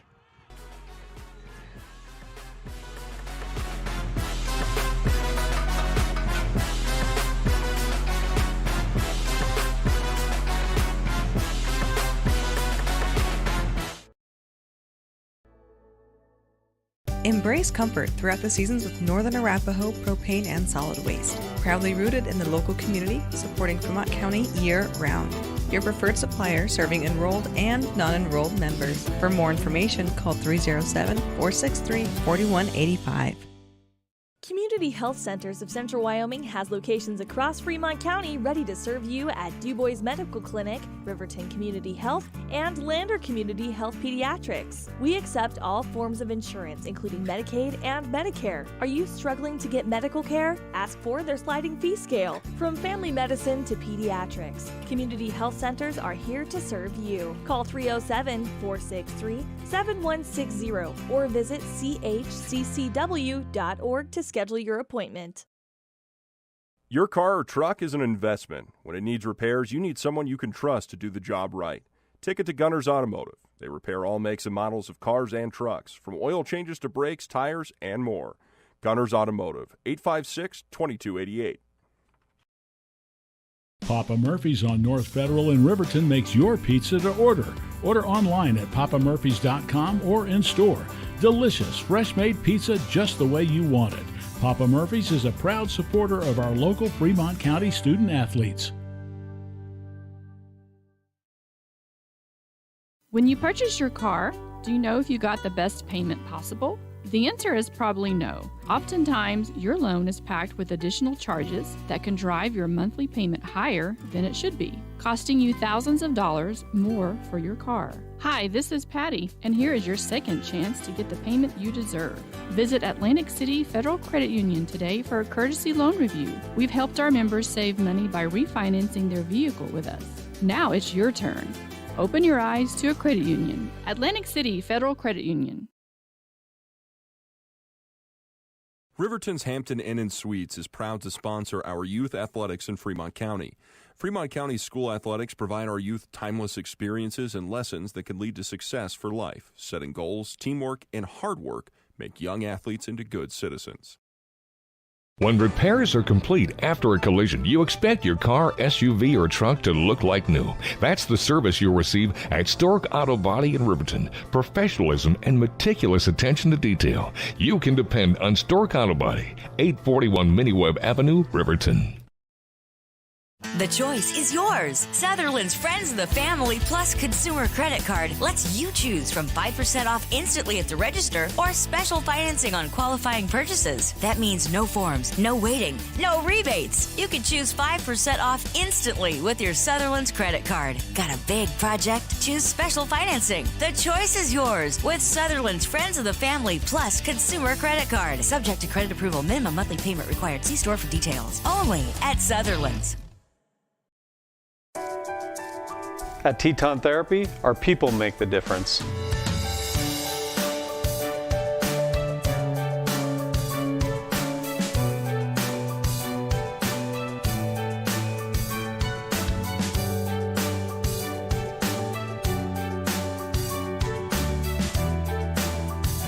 You can live pain-free. The amazing staff at Teton Therapy can help in Lander and Riverton. From the wide open spaces to the canyon near you, Wyoming.com is reaching more homes and businesses than ever before. For more than 25 years, we've aimed to provide the best internet and phone service to meet the needs of our customers all across the great state of Wyoming. Now it's getting even better. Wyoming.com, expanding to an area near you. Wyoming.com. We're out there. Bailey's Enterprises is a proud sponsor of Riverton Wolverines football. For over 50 years, Bailey's has become the name you can trust. With Pit Stop Travel Centers, you can fuel up and stock up on trip snacks at locations all over Fremont County. You can also put your trust in Bailey Tire and Auto for service and to keep handy for those times when your luck runs out on the road. Refresh at the Speedway Cafe with a dine-in meal or a round of carry-out with a variety of specials to keep you going. Go with Bailey, go Wolverines.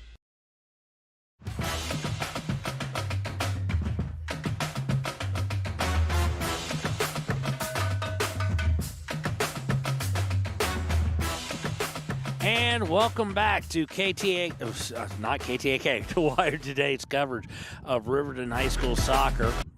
It is going to be, camera viewing is going to be a little bit difficult. It's maybe more difficult for me because I'm looking right into it twice. The camera's going to be looking right into the sun at times, especially if we get kind of what we're looking for, which is Riverton getting some possession down here as they'll be going in that direction. But it looks like we'll start off with Kelly Walsh looking to set things up on their side, offensive side of the field, just kind of picking up where they left off. 40 minutes, Riverton needs to find themselves 2 goals to equalize it. They are more than capable, especially with Gold, Jones, and Saltzgaver, generally leading attacks. Looking to shoot, going to go way wide is O'Neill for Kelly Walsh.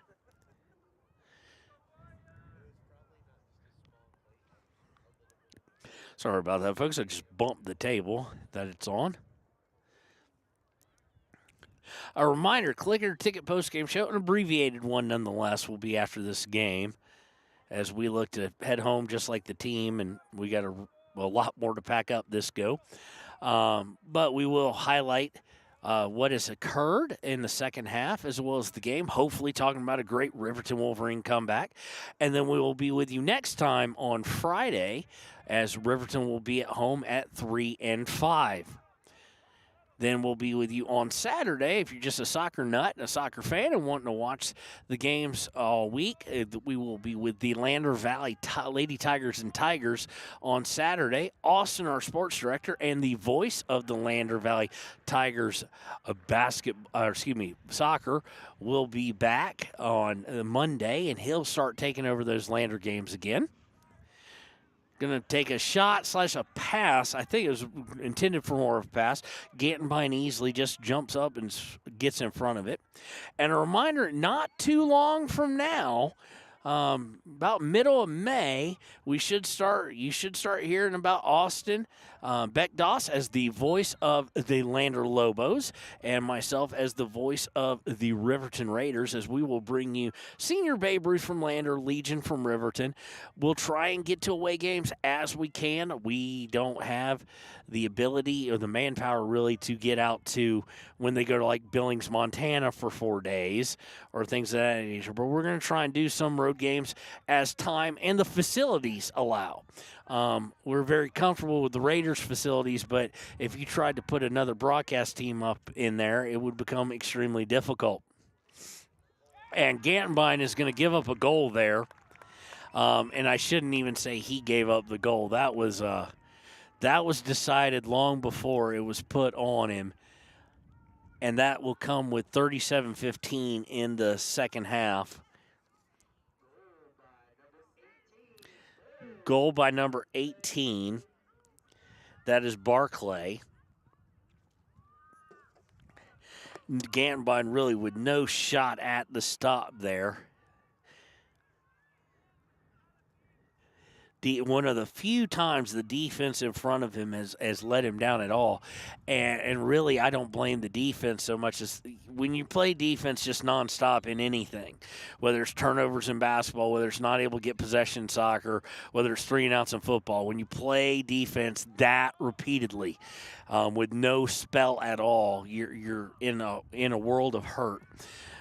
And they're immediately trying to come down the near side. It's going to be forced out. I do believe that's going to set up a corner. It is indeed. And I'll set up the corner kick here. Going to be a short corner like the last one. They're going to get it out. He's going to look turn. No, he's going to look to go to the far side. Taken away by Riverton. If Riverton could get under it, Meharado might have a chance at a one-on-one. He's trying to get it up. He's looking for Gold. And sorry, forgot the camera there. Gold unable to run under it. In fact, got intercepted in between. Trying to get it back downfield. Now a little bit of an extra rush, it seems, out of Riverton here. A little extra adrenaline. They don't like being down 3-0, obviously. They don't like being down 2-0 either, but a little bit of extra give and go, but Kelly Walsh comes away with it. Kelly Walsh forcing it towards center. Tarango tries to take him out with a little bit of a shoulder shiver, take him off the ball, unable to do so. Ref just lets it go, and Riverton's going to be forced to kick the ball out of bounds and try and get reset here as Kelly Walsh looking to establish possession.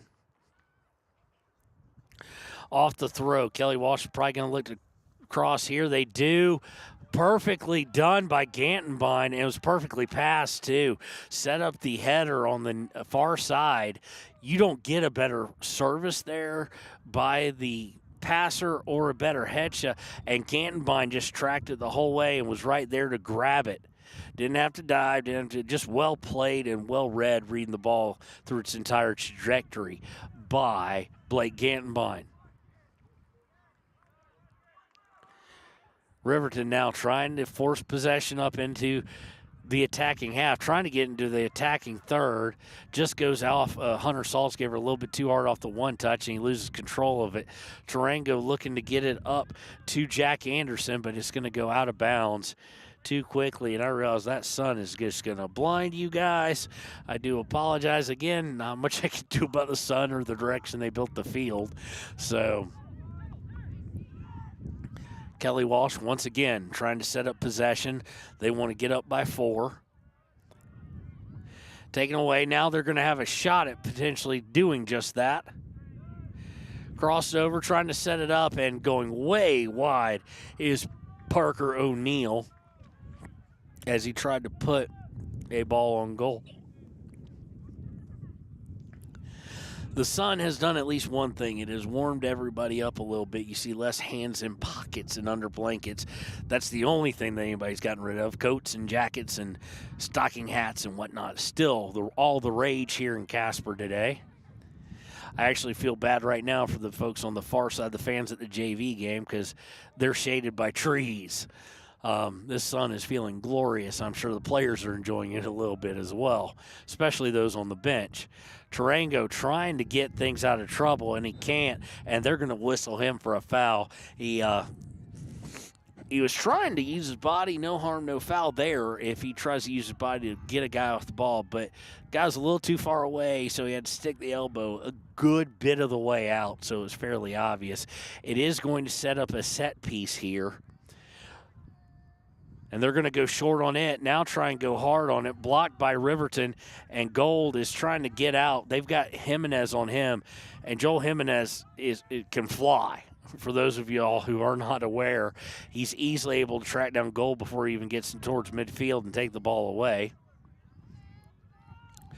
Looking to cross things is Kelly Walsh. It's going to go out of bounds, but it will stay with Kelly Walsh. 32:47 left in this match. It's been all Kelly Walsh looking to do a cross there, headed out of the way. Goal, and Jimenez going to go for it. Jimenez comes away with it. Jimenez now going to look for a shot, and he's going to get pushed in the box, and we're going to get a penalty. And I hate to say that may have been frustration there because it was right call. I just shoved him down to the ground in the box, and it's going to send Jimenez to the PK mark to try and put him up 4-0. At least I think Jimenez is going to take it. He doesn't technically have to. He's not. It's going to be taken by Harris, number 11. And it's going to go in just under the outreached hands of Gantenbein. Nothing he could really do about that.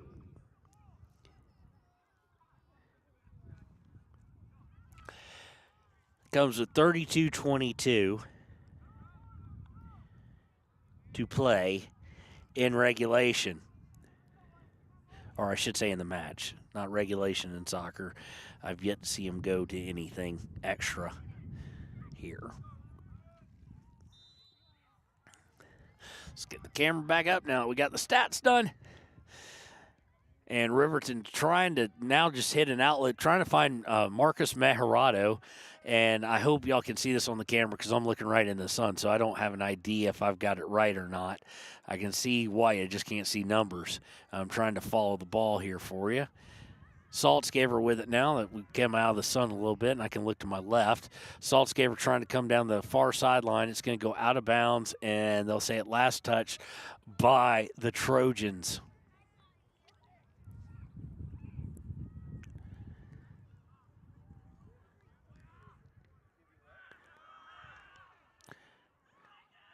Trying to come in and shoulder it out of the way is Gold, and that'll set up the first set piece of the day for Riverton.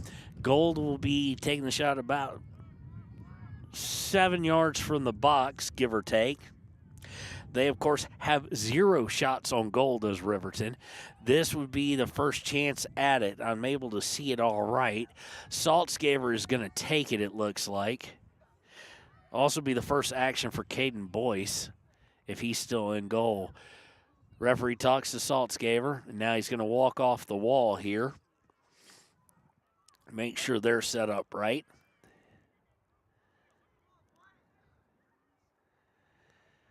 All right, now it'll be Saltzgaver taking, I assume this is going to be on target. It is. He left a bit of a rebound, but not enough for anything to come from it.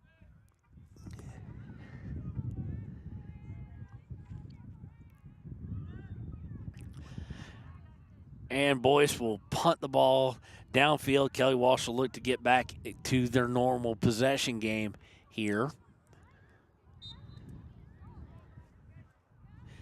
And it's going to go out of bounds. It will be Riverton ball.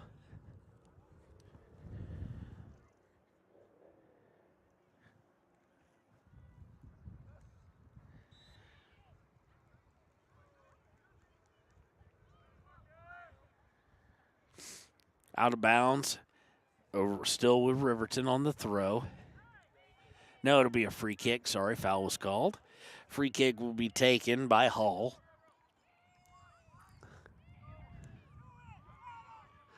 Hall right to Kelly Walsh is Jimenez. Jimenez took that on the giddy up, and here he comes downfield. It's going to go out of bounds. They're going to say last touched by Hunter Saltzgaver of Riverton. So it'll stay with Kelly Walsh. Kelly Walsh now looking to go far side.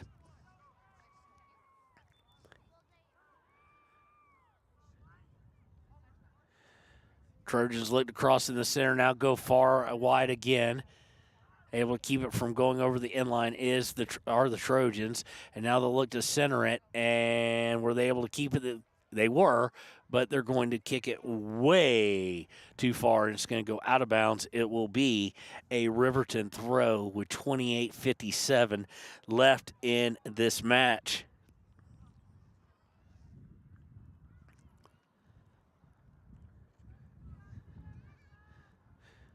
Riverton with the throw in.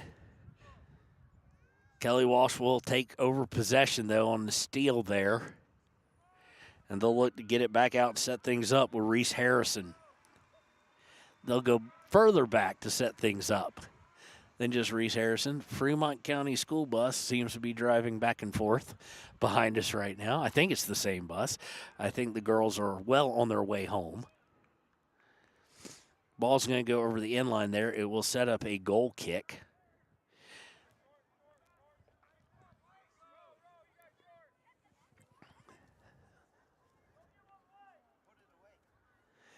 Gantenbein with the goal kick. Short goal kick again, and Kelly Walsh is going to try and rush in a little bit.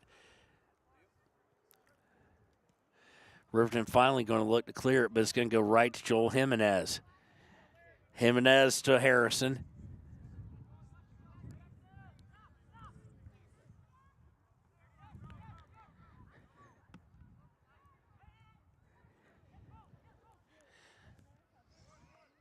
Barclay with it now. Barclay's going to lose on a pass to Saltzgaver. Saltzgaver going to look to turn up, but they surround him with three guys. He gets through it, though. Looked like he was about to lose it. Saltzgaver to Gold. Gold just a first touch, puts a little too far out in front of him. It's going to be ran down by Laird Larson. It's going to go out of bounds, but it does allow them to get back. Gold with it. He throws it into Jackson Larson. It's going to go out of bounds. Last touched by Kelly Walsh. Gold ducks underneath a crossing pass by Tarango, and unfortunately there was no one there. Marcus Murado was trying to close that gap and get in, but now it's stolen away by Kelly Walsh, and they'll look to move downfield as quickly as humanly possible. Get down to the box, but stolen away by Riverton. Riverton this time will look to clear it. Meharado and Gold giving chase. Walsh able to get a hold of it, though. Kelly Walsh able to get a hold of it. Gets to their goalie, who will then kick it out and reset with Reese Harrison. Seems to be common when people want to slow things down, they find Reese Harrison. Jimenez with it, going out wide. Far side, now coming back center is Kelly Walsh. But stolen away by Saltzgaver. Saltzgaver trying to hit Gold. Had him, and Gold just the first touch, not the best. And we've got all sorts of physical play here. Gold looking to cross it over. And Gold with not the best first touch. Kind of got a little bit of a stumble going. Saltzgaver giving him a good ball to try and get on a run. But Gold hasn't had many opportunities to get on a run. Nothing's feeling fluid offensively, but we have had our two first real breakouts by Riverton with a chance to maybe build on something. Keeper got a hold of it, and Boyce for Kelly Walsh will throw it out. He gets it far out to Murdoch. Kelly Walsh it leads 4-0 right now. It is 25 and a half minutes left in the match. They get it over to Reese Harrison. Now going to the far side to Murdoch. Murdoch laying out for Walden. Walden going to look to cross potentially. No, he's cut off.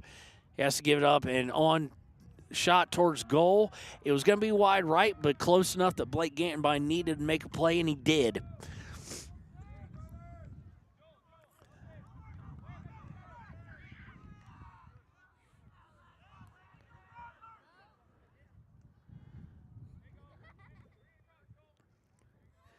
And now I have a feeling we're about to start getting those dark shadows for you guys, and it's going to become harder to see, and it's going to get colder for us as the sun is just above the last cloud line before it goes beyond the tree lines. Cloud's going to cut us off from some of that.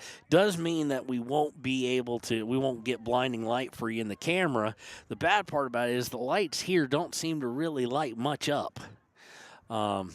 Maybe that'll change when it's pitch black out, but we won't be playing when it's pitch black out, hopefully. Or if they were going to have overtime, hopefully. Offsides there on Kelly Walsh, on Riverton. I don't think that was on Gold, though. Gold, I think, was far enough behind the play.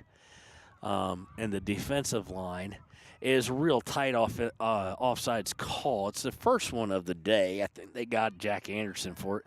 It's the first one on either team.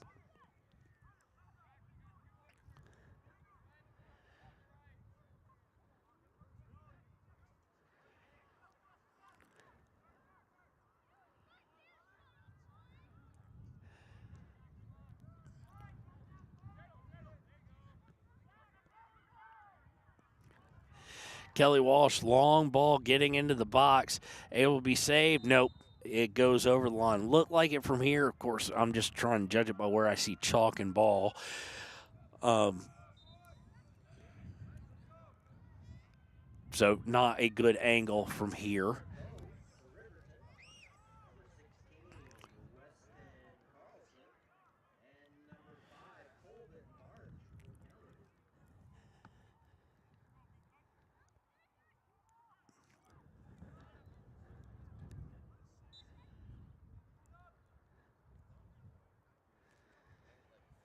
Goal kick taken. Short goal kick again, and they'll cross it over. It's taken away about 35, 40 yards out. Taken back by Tarango, but taken right back by Kelly Walsh. This time Kelly Walsh waited too long there, and it's taken away by Riverton. Now Saltzgaver with it. Gold with it. Gold streaking out, going down the near side. That is Hunter Saltzgaver, When he's running, his hair looked like gold. They get it over to 21. Riverton trying to do something. Saltzgaver going to shoot. No, over and into the netting that protects the Puddlefield softball field. That was the best in-play type of opportunity that Riverton has had in quite a long time, quite frankly. I'm not just talking about this game, but it was well done there. When Hunter's given space, that's why so many teams don't give Hunter space. He is a problem to deal with.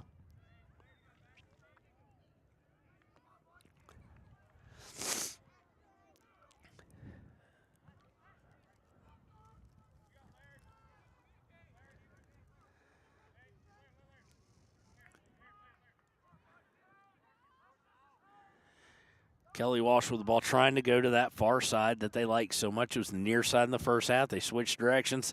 Still like to go to that Murdoch and Walden combo, and you can see why. They've gotten a lot of opportunities off of it. This will not be one, as the lead pass they were looking for, I do believe Colbin March, is going to go way too far, and it's going to go over the inline. It'll set up a goal kick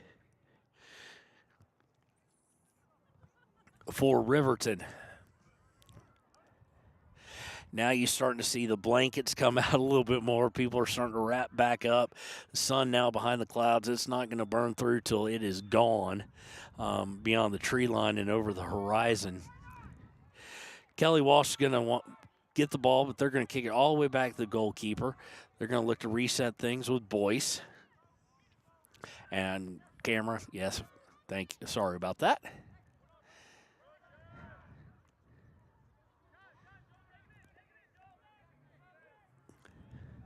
Kelly Walsh, long shot, and off target, wide. Again, though, Gantenbein had a bead on it.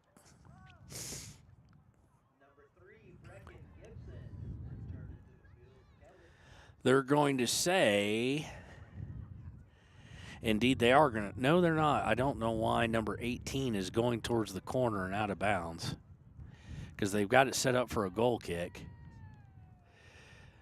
Okay, number 18 is off the field for some reason. That'd be Bo Barclay. I don't know where he's headed, but he's headed in a weird direction. Hope everything's all right with the young man. On the goal kick, immediately stolen by Kelly Walsh. They're already in the attacking third. Cross put on, and just out of reach of Brecken Gibson, who had just come on. He was going to look to run in and try and push on it. Unable to get to it, and it will go over the end line. Kelly Walsh starting to get kind of aggressive on these short goal kicks. They're timing their runs nicely and coming up when they go, and here comes Jimenez. Jimenez and Colbin March making a run for it. This time it may have worked, though. Hunter Saltzgaver's got Matt Hirado. He's now offsides.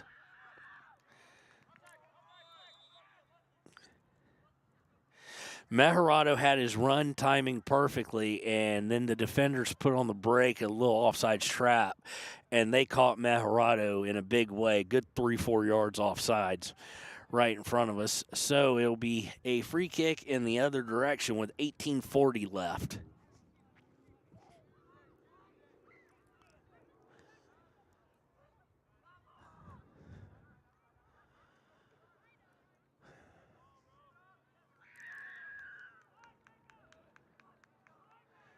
trying to work their way down the far sideline as per usual and per the plan, I am sure.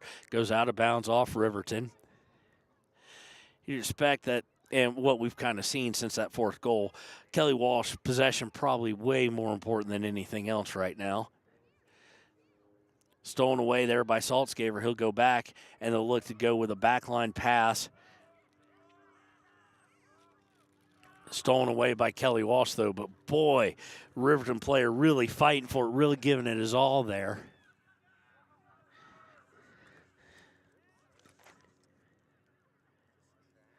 That player would be a guy who we don't have on the roster. I mean, the beginning of the season roster that I was given. That's number 21.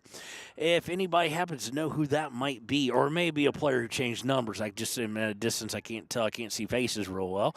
If you would, throw that in the YouTube comments.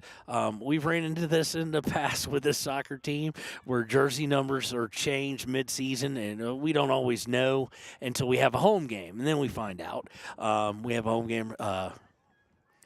Reggie and AD Reggie will let us know, or somebody in the box will let us know, or we'll talk with the coaches a little bit more freely than we get to when we come on these road trips.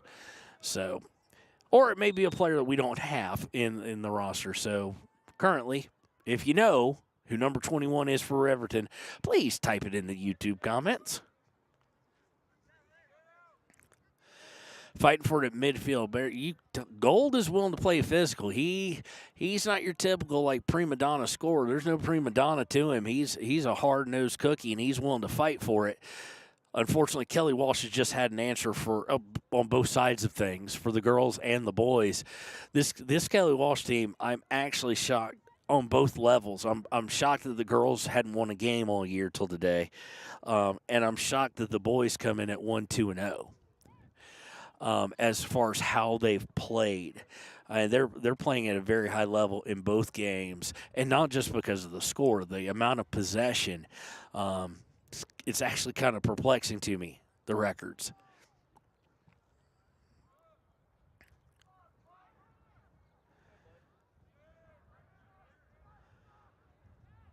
Kelly Walsh going to lose out of bounds. It'll be a Riverton throw.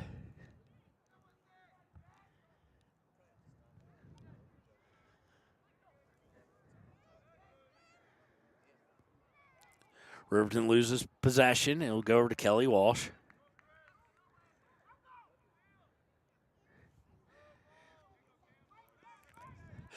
Long pass attempted by Riverton. Unfortunately, Kelly Walsh able to run underneath it. It's a guy for them we haven't called in a while. We did early. It's Strand. Possibly the easiest guy to identify on the field, as he's got fire orange or fire red hair. I mean, it's obvious, and he's got a lot of it. Wears it so it's easy to tell. Kelly Walsh now coming down the right side again, looking for Murdoch. They've got to Murdoch. Murdoch looking to cross, stepped in front of by Riverton. Riverton will look to bring it back the other way. And Tarango kicks it out of bounds with some pace. Like that's where he meant to go with it, which is kind of confusing to me. But, hey, we'll rock and roll with it. Kelly Walsh on the throw will look to set up possession. We're now under 15 minutes left. Reminder, the Click It or Ticket post-game show will immediately follow the action here, where we will name the player of the game. Gold now with it, looking to get it Saltzgaver, just unable to get fully across as Strand had him marked tightly, unable to get it his leg fully across his body to hit the angle they need to hit. And Kelly Walsh will look to bring it back. And now we're starting to see what the power of these lights will be. It's all right at the moment. It's not great, but it's not horrible. But there's still some sun on the horizon. It's just completely blocked, so we're just getting the edges of it.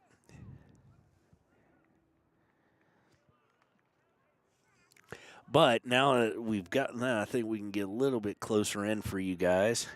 Now we don't have to worry as much about shadow. We're trying to get out so you can at least pick up little actions of the game, because we didn't know if the ball would be hard enough to see or not.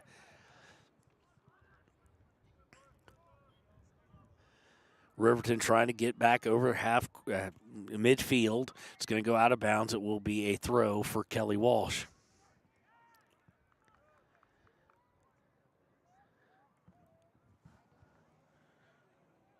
There, the Fremont County bus drives right behind us again. Throwing Kelly Walsh with the takeaway, and we've got a Riverton player down, and he looks hurt. Let's see if he's popping right back up. Who is it? It looks like from afar, trying to lay eyes on that number. I don't even want to wager actually who it is. We don't have a good angle on the number. And what good sportsmanship by Strand there. They got kind of tangled up, and he immediately went over towards the bench of Riverton and said, hey, no harm, no foul. Sorry, man. That's a lot of class, and you got to applaud that. Looks like he's holding his side, maybe got kicked, wind knocked out of him. Don't know. He's now surrounded by folks wearing dark coats, so he's even harder to pick out. Kelly Walsh now bringing it down the far side, under 13 minutes now.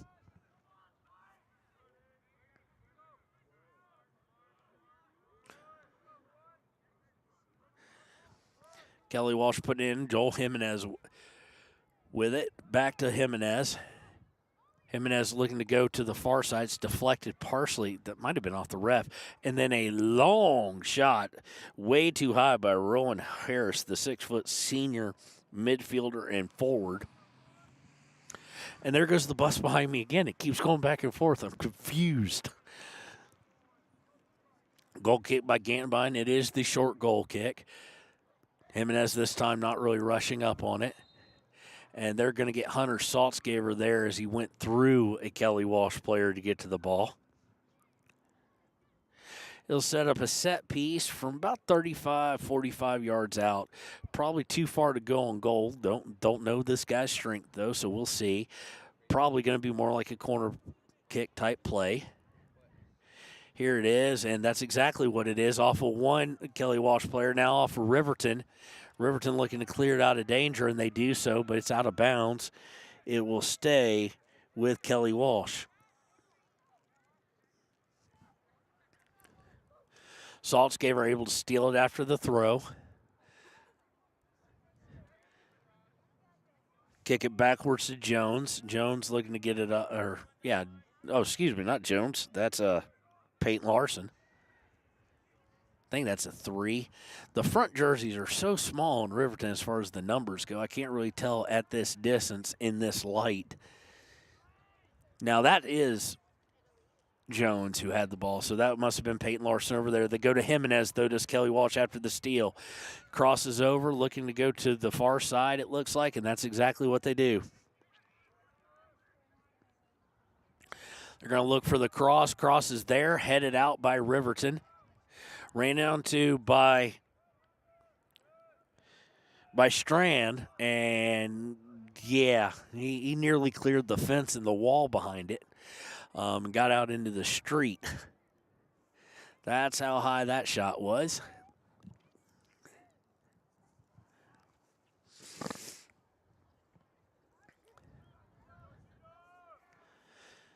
Riverton now trying to get it out of their own attack, their own defending third, so to speak, unable to do so. And it's been second half not as bad. I mean, Riverton's done a little bit more with it. They've held them to only one goal. They've played better, but they still have been soundly beaten on the possession, just not as bad. The first half was just absolute domination on the possession. Second half, Riverton's had a few more chances and done a few more things getting out of their own half.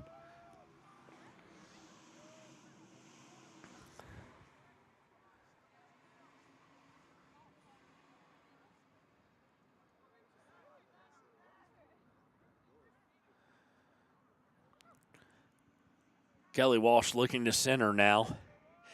Beats one guy, tries to beat a second guy. Unable to do so is Rowan Harris, and he kicks it back out where they will look for the cross. Cross sent back by Riverton, and they'll look to try and clear it without going out of bounds. Hunter Saltzgaver now with it. Saltzgaver's got some room to run potentially. Nope, we had a whistle. It was a handball called on Kelly Walsh. Unable to resist and let Riverton play with the advantage they had going there.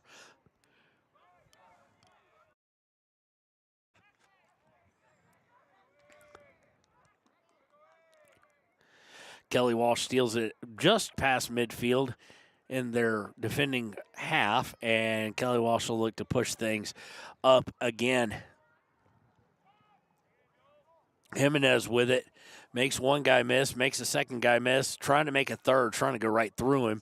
Does so, but I think it's going to go right to Gantenbein, actually. I thought it was going to go over the end line there, but Gantenbein got to it beforehand. Now he's looking to steal it as a roll, kind of a lackadaisical roll out to a defender for Riverton to try and get it upfield, and Jimenez showed his speed.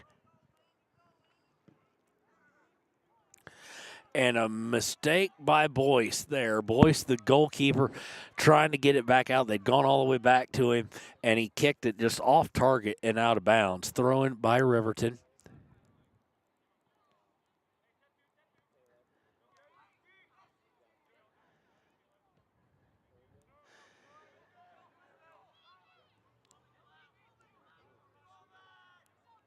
Kelly Walsh now in their attacking third. They're going to look to go to the far left to Harris after the throw-in amounted to nothing for Riverton.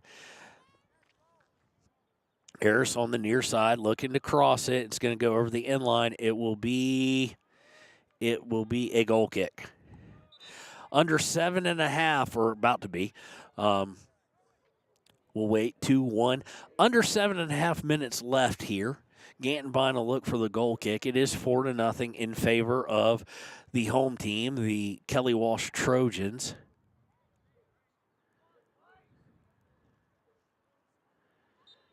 Kelly Walsh looking to hold both Riverton teams scoreless.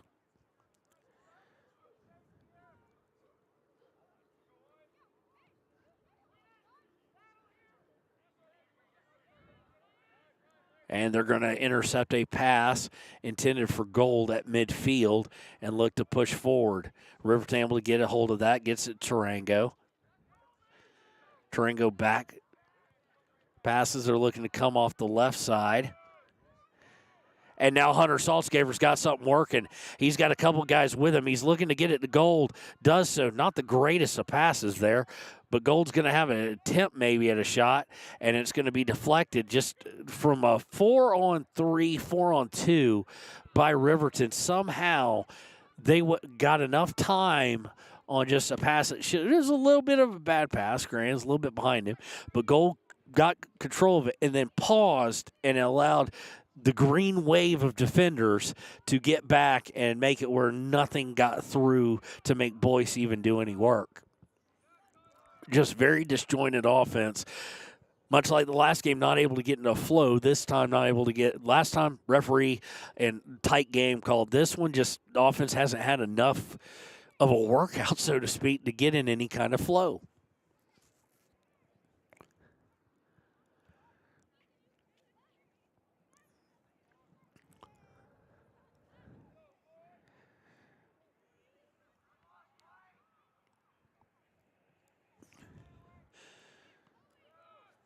Looking to put it on goal is number 3, and he's going to go wide. That is Brecken Gibson. Going to go wide to the left from our vantage point, and we're going to have a substitution for Riverton. Looks like it might be Milliken. It is.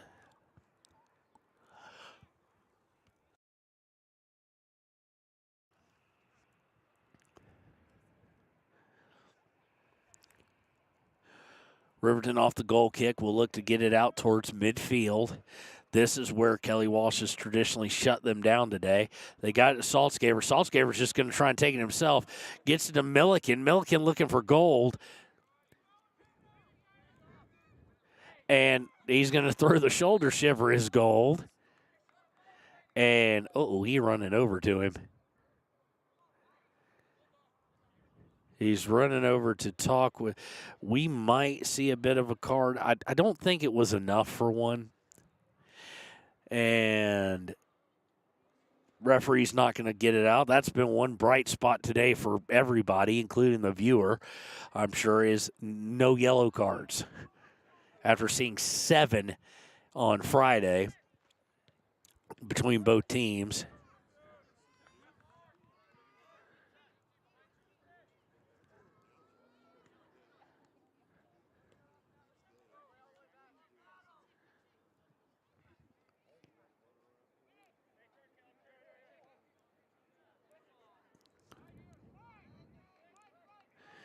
Kelly Walsh content to take it all the way back to Boyce. Boyce is going to look to work it up slowly and patiently. It's going to be stolen, though. Gold with it. Gold going to put it out for Saltzgaber. Saltzgaber, nice pullback, puts a shot on and just curved it a little too much. I do think Boyce would have easily played it there on the inside corner, but again, the best shot and still only one shot on goal, actually. This one left a little bit to the right with 3:23 to play. And here's the interesting part. The sun has gone down, so it's gotten colder, but the wind has basically stopped. So Kelly Walsh looking to push. In fact, the flags aren't moving at all. Kelly Walsh looking to add insult to injury, as my father used to say. They've got it to Murdoch. Murdoch, they're going to go for the cross. Gantenbein picks it out of the air, though.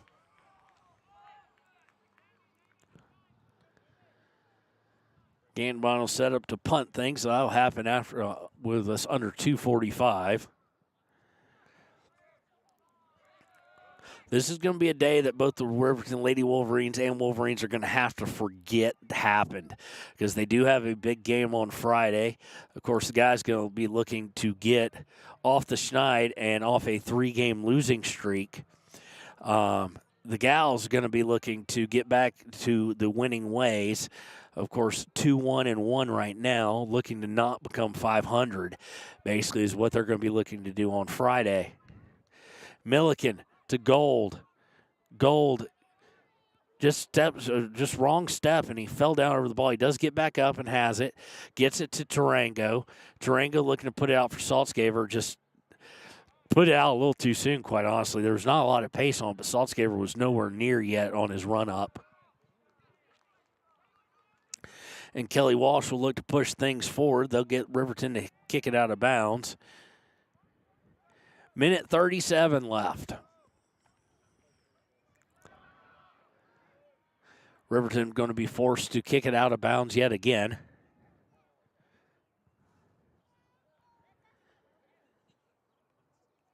Be a throw-in coming up. And we have a player hurt for Riverton. He's already on the sideline. I can't tell who that is. I'm trying to check hair color. It doesn't look like it's Tarango's hair color, but it's in kind of a position I'd expect him to be in. He's walked over to his coach. You do wonder, when you see a referee kind of just guiding him over there, you do wonder, was there anything on the head or anything? But there does appear to be a little bit of a limp for him. I'm trying to lay eyes on it because I know some parents and grandparents are watching here, want to know if it maybe is their son.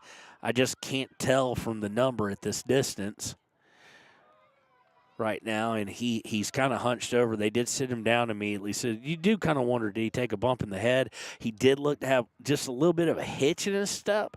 I wouldn't necessarily call it a limp, but he was not walking, shall we say, right on one leg. It looked to be his left, but that may have been favored because there's something wrong with his right. So on a corner kick here, it's going to be almost cleared, and then it's going to be spread out. It's going to be shot wide left. It'll be a goal kick as we have 44 seconds left.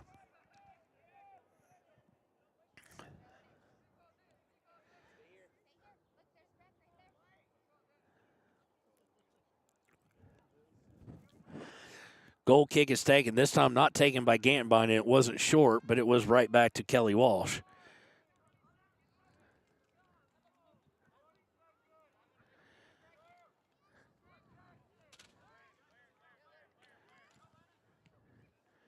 Kelly Walsh now just content to possess as we're under 9 seconds left. And now they'll go all the way back to Boyce, who I'm sure will clear it out in about 2 seconds and 1 second, and that is the ball game.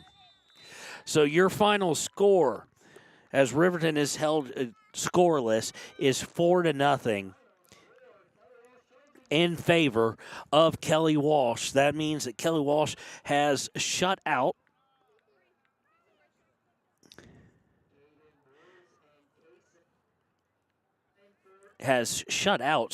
both Riverton teams today.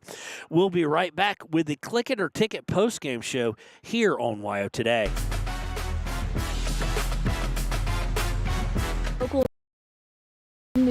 sports, events, and more? Download the WYO Today app. Now available on all platforms. Stream your favorite radio station, submit something to buy, sell, or trade for deals on the dial, or view contests and special coupons. Better yet, the WYO Today app is the best way to access free HD video of Fremont and Hot Springs County athletics. It's all at your fingertips. Head to your app store or visit wyotoday.com to download the WYO Today app now.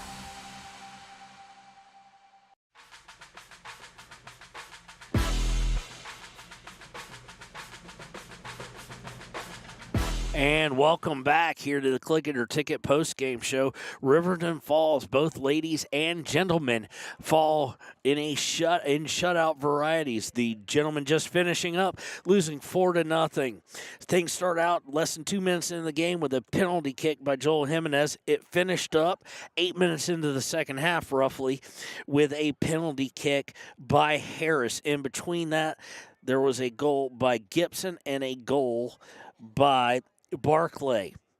And so that ends it. Really, the issue today, great game plans by both Kelly Walsh coaches. They did a phenomenal job of taking possession and keeping it and not allowing anything to happen. But we're going to jump right to our Papa Murphy's player of the game and our play of the game all in one, so to speak. Our player of the game, as we kind of mentioned earlier, how well he played, especially in the first half, is going to go to Blake Gantenbein. Gantenbein with several really good saves. No one better than when one got behind him, and he was able to make the save, gave up a bit of a rebound, but good communication with his defense, and he was able to collect that. So that is your play of the game. Your player of the game, once again, Papa Murphy's player of the game, goalie Blake Gantenbein.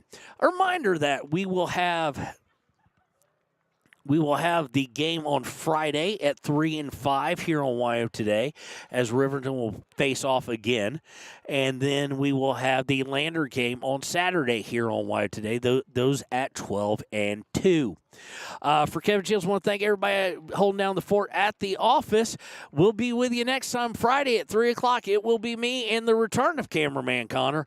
We'll see you next time on WYO Today.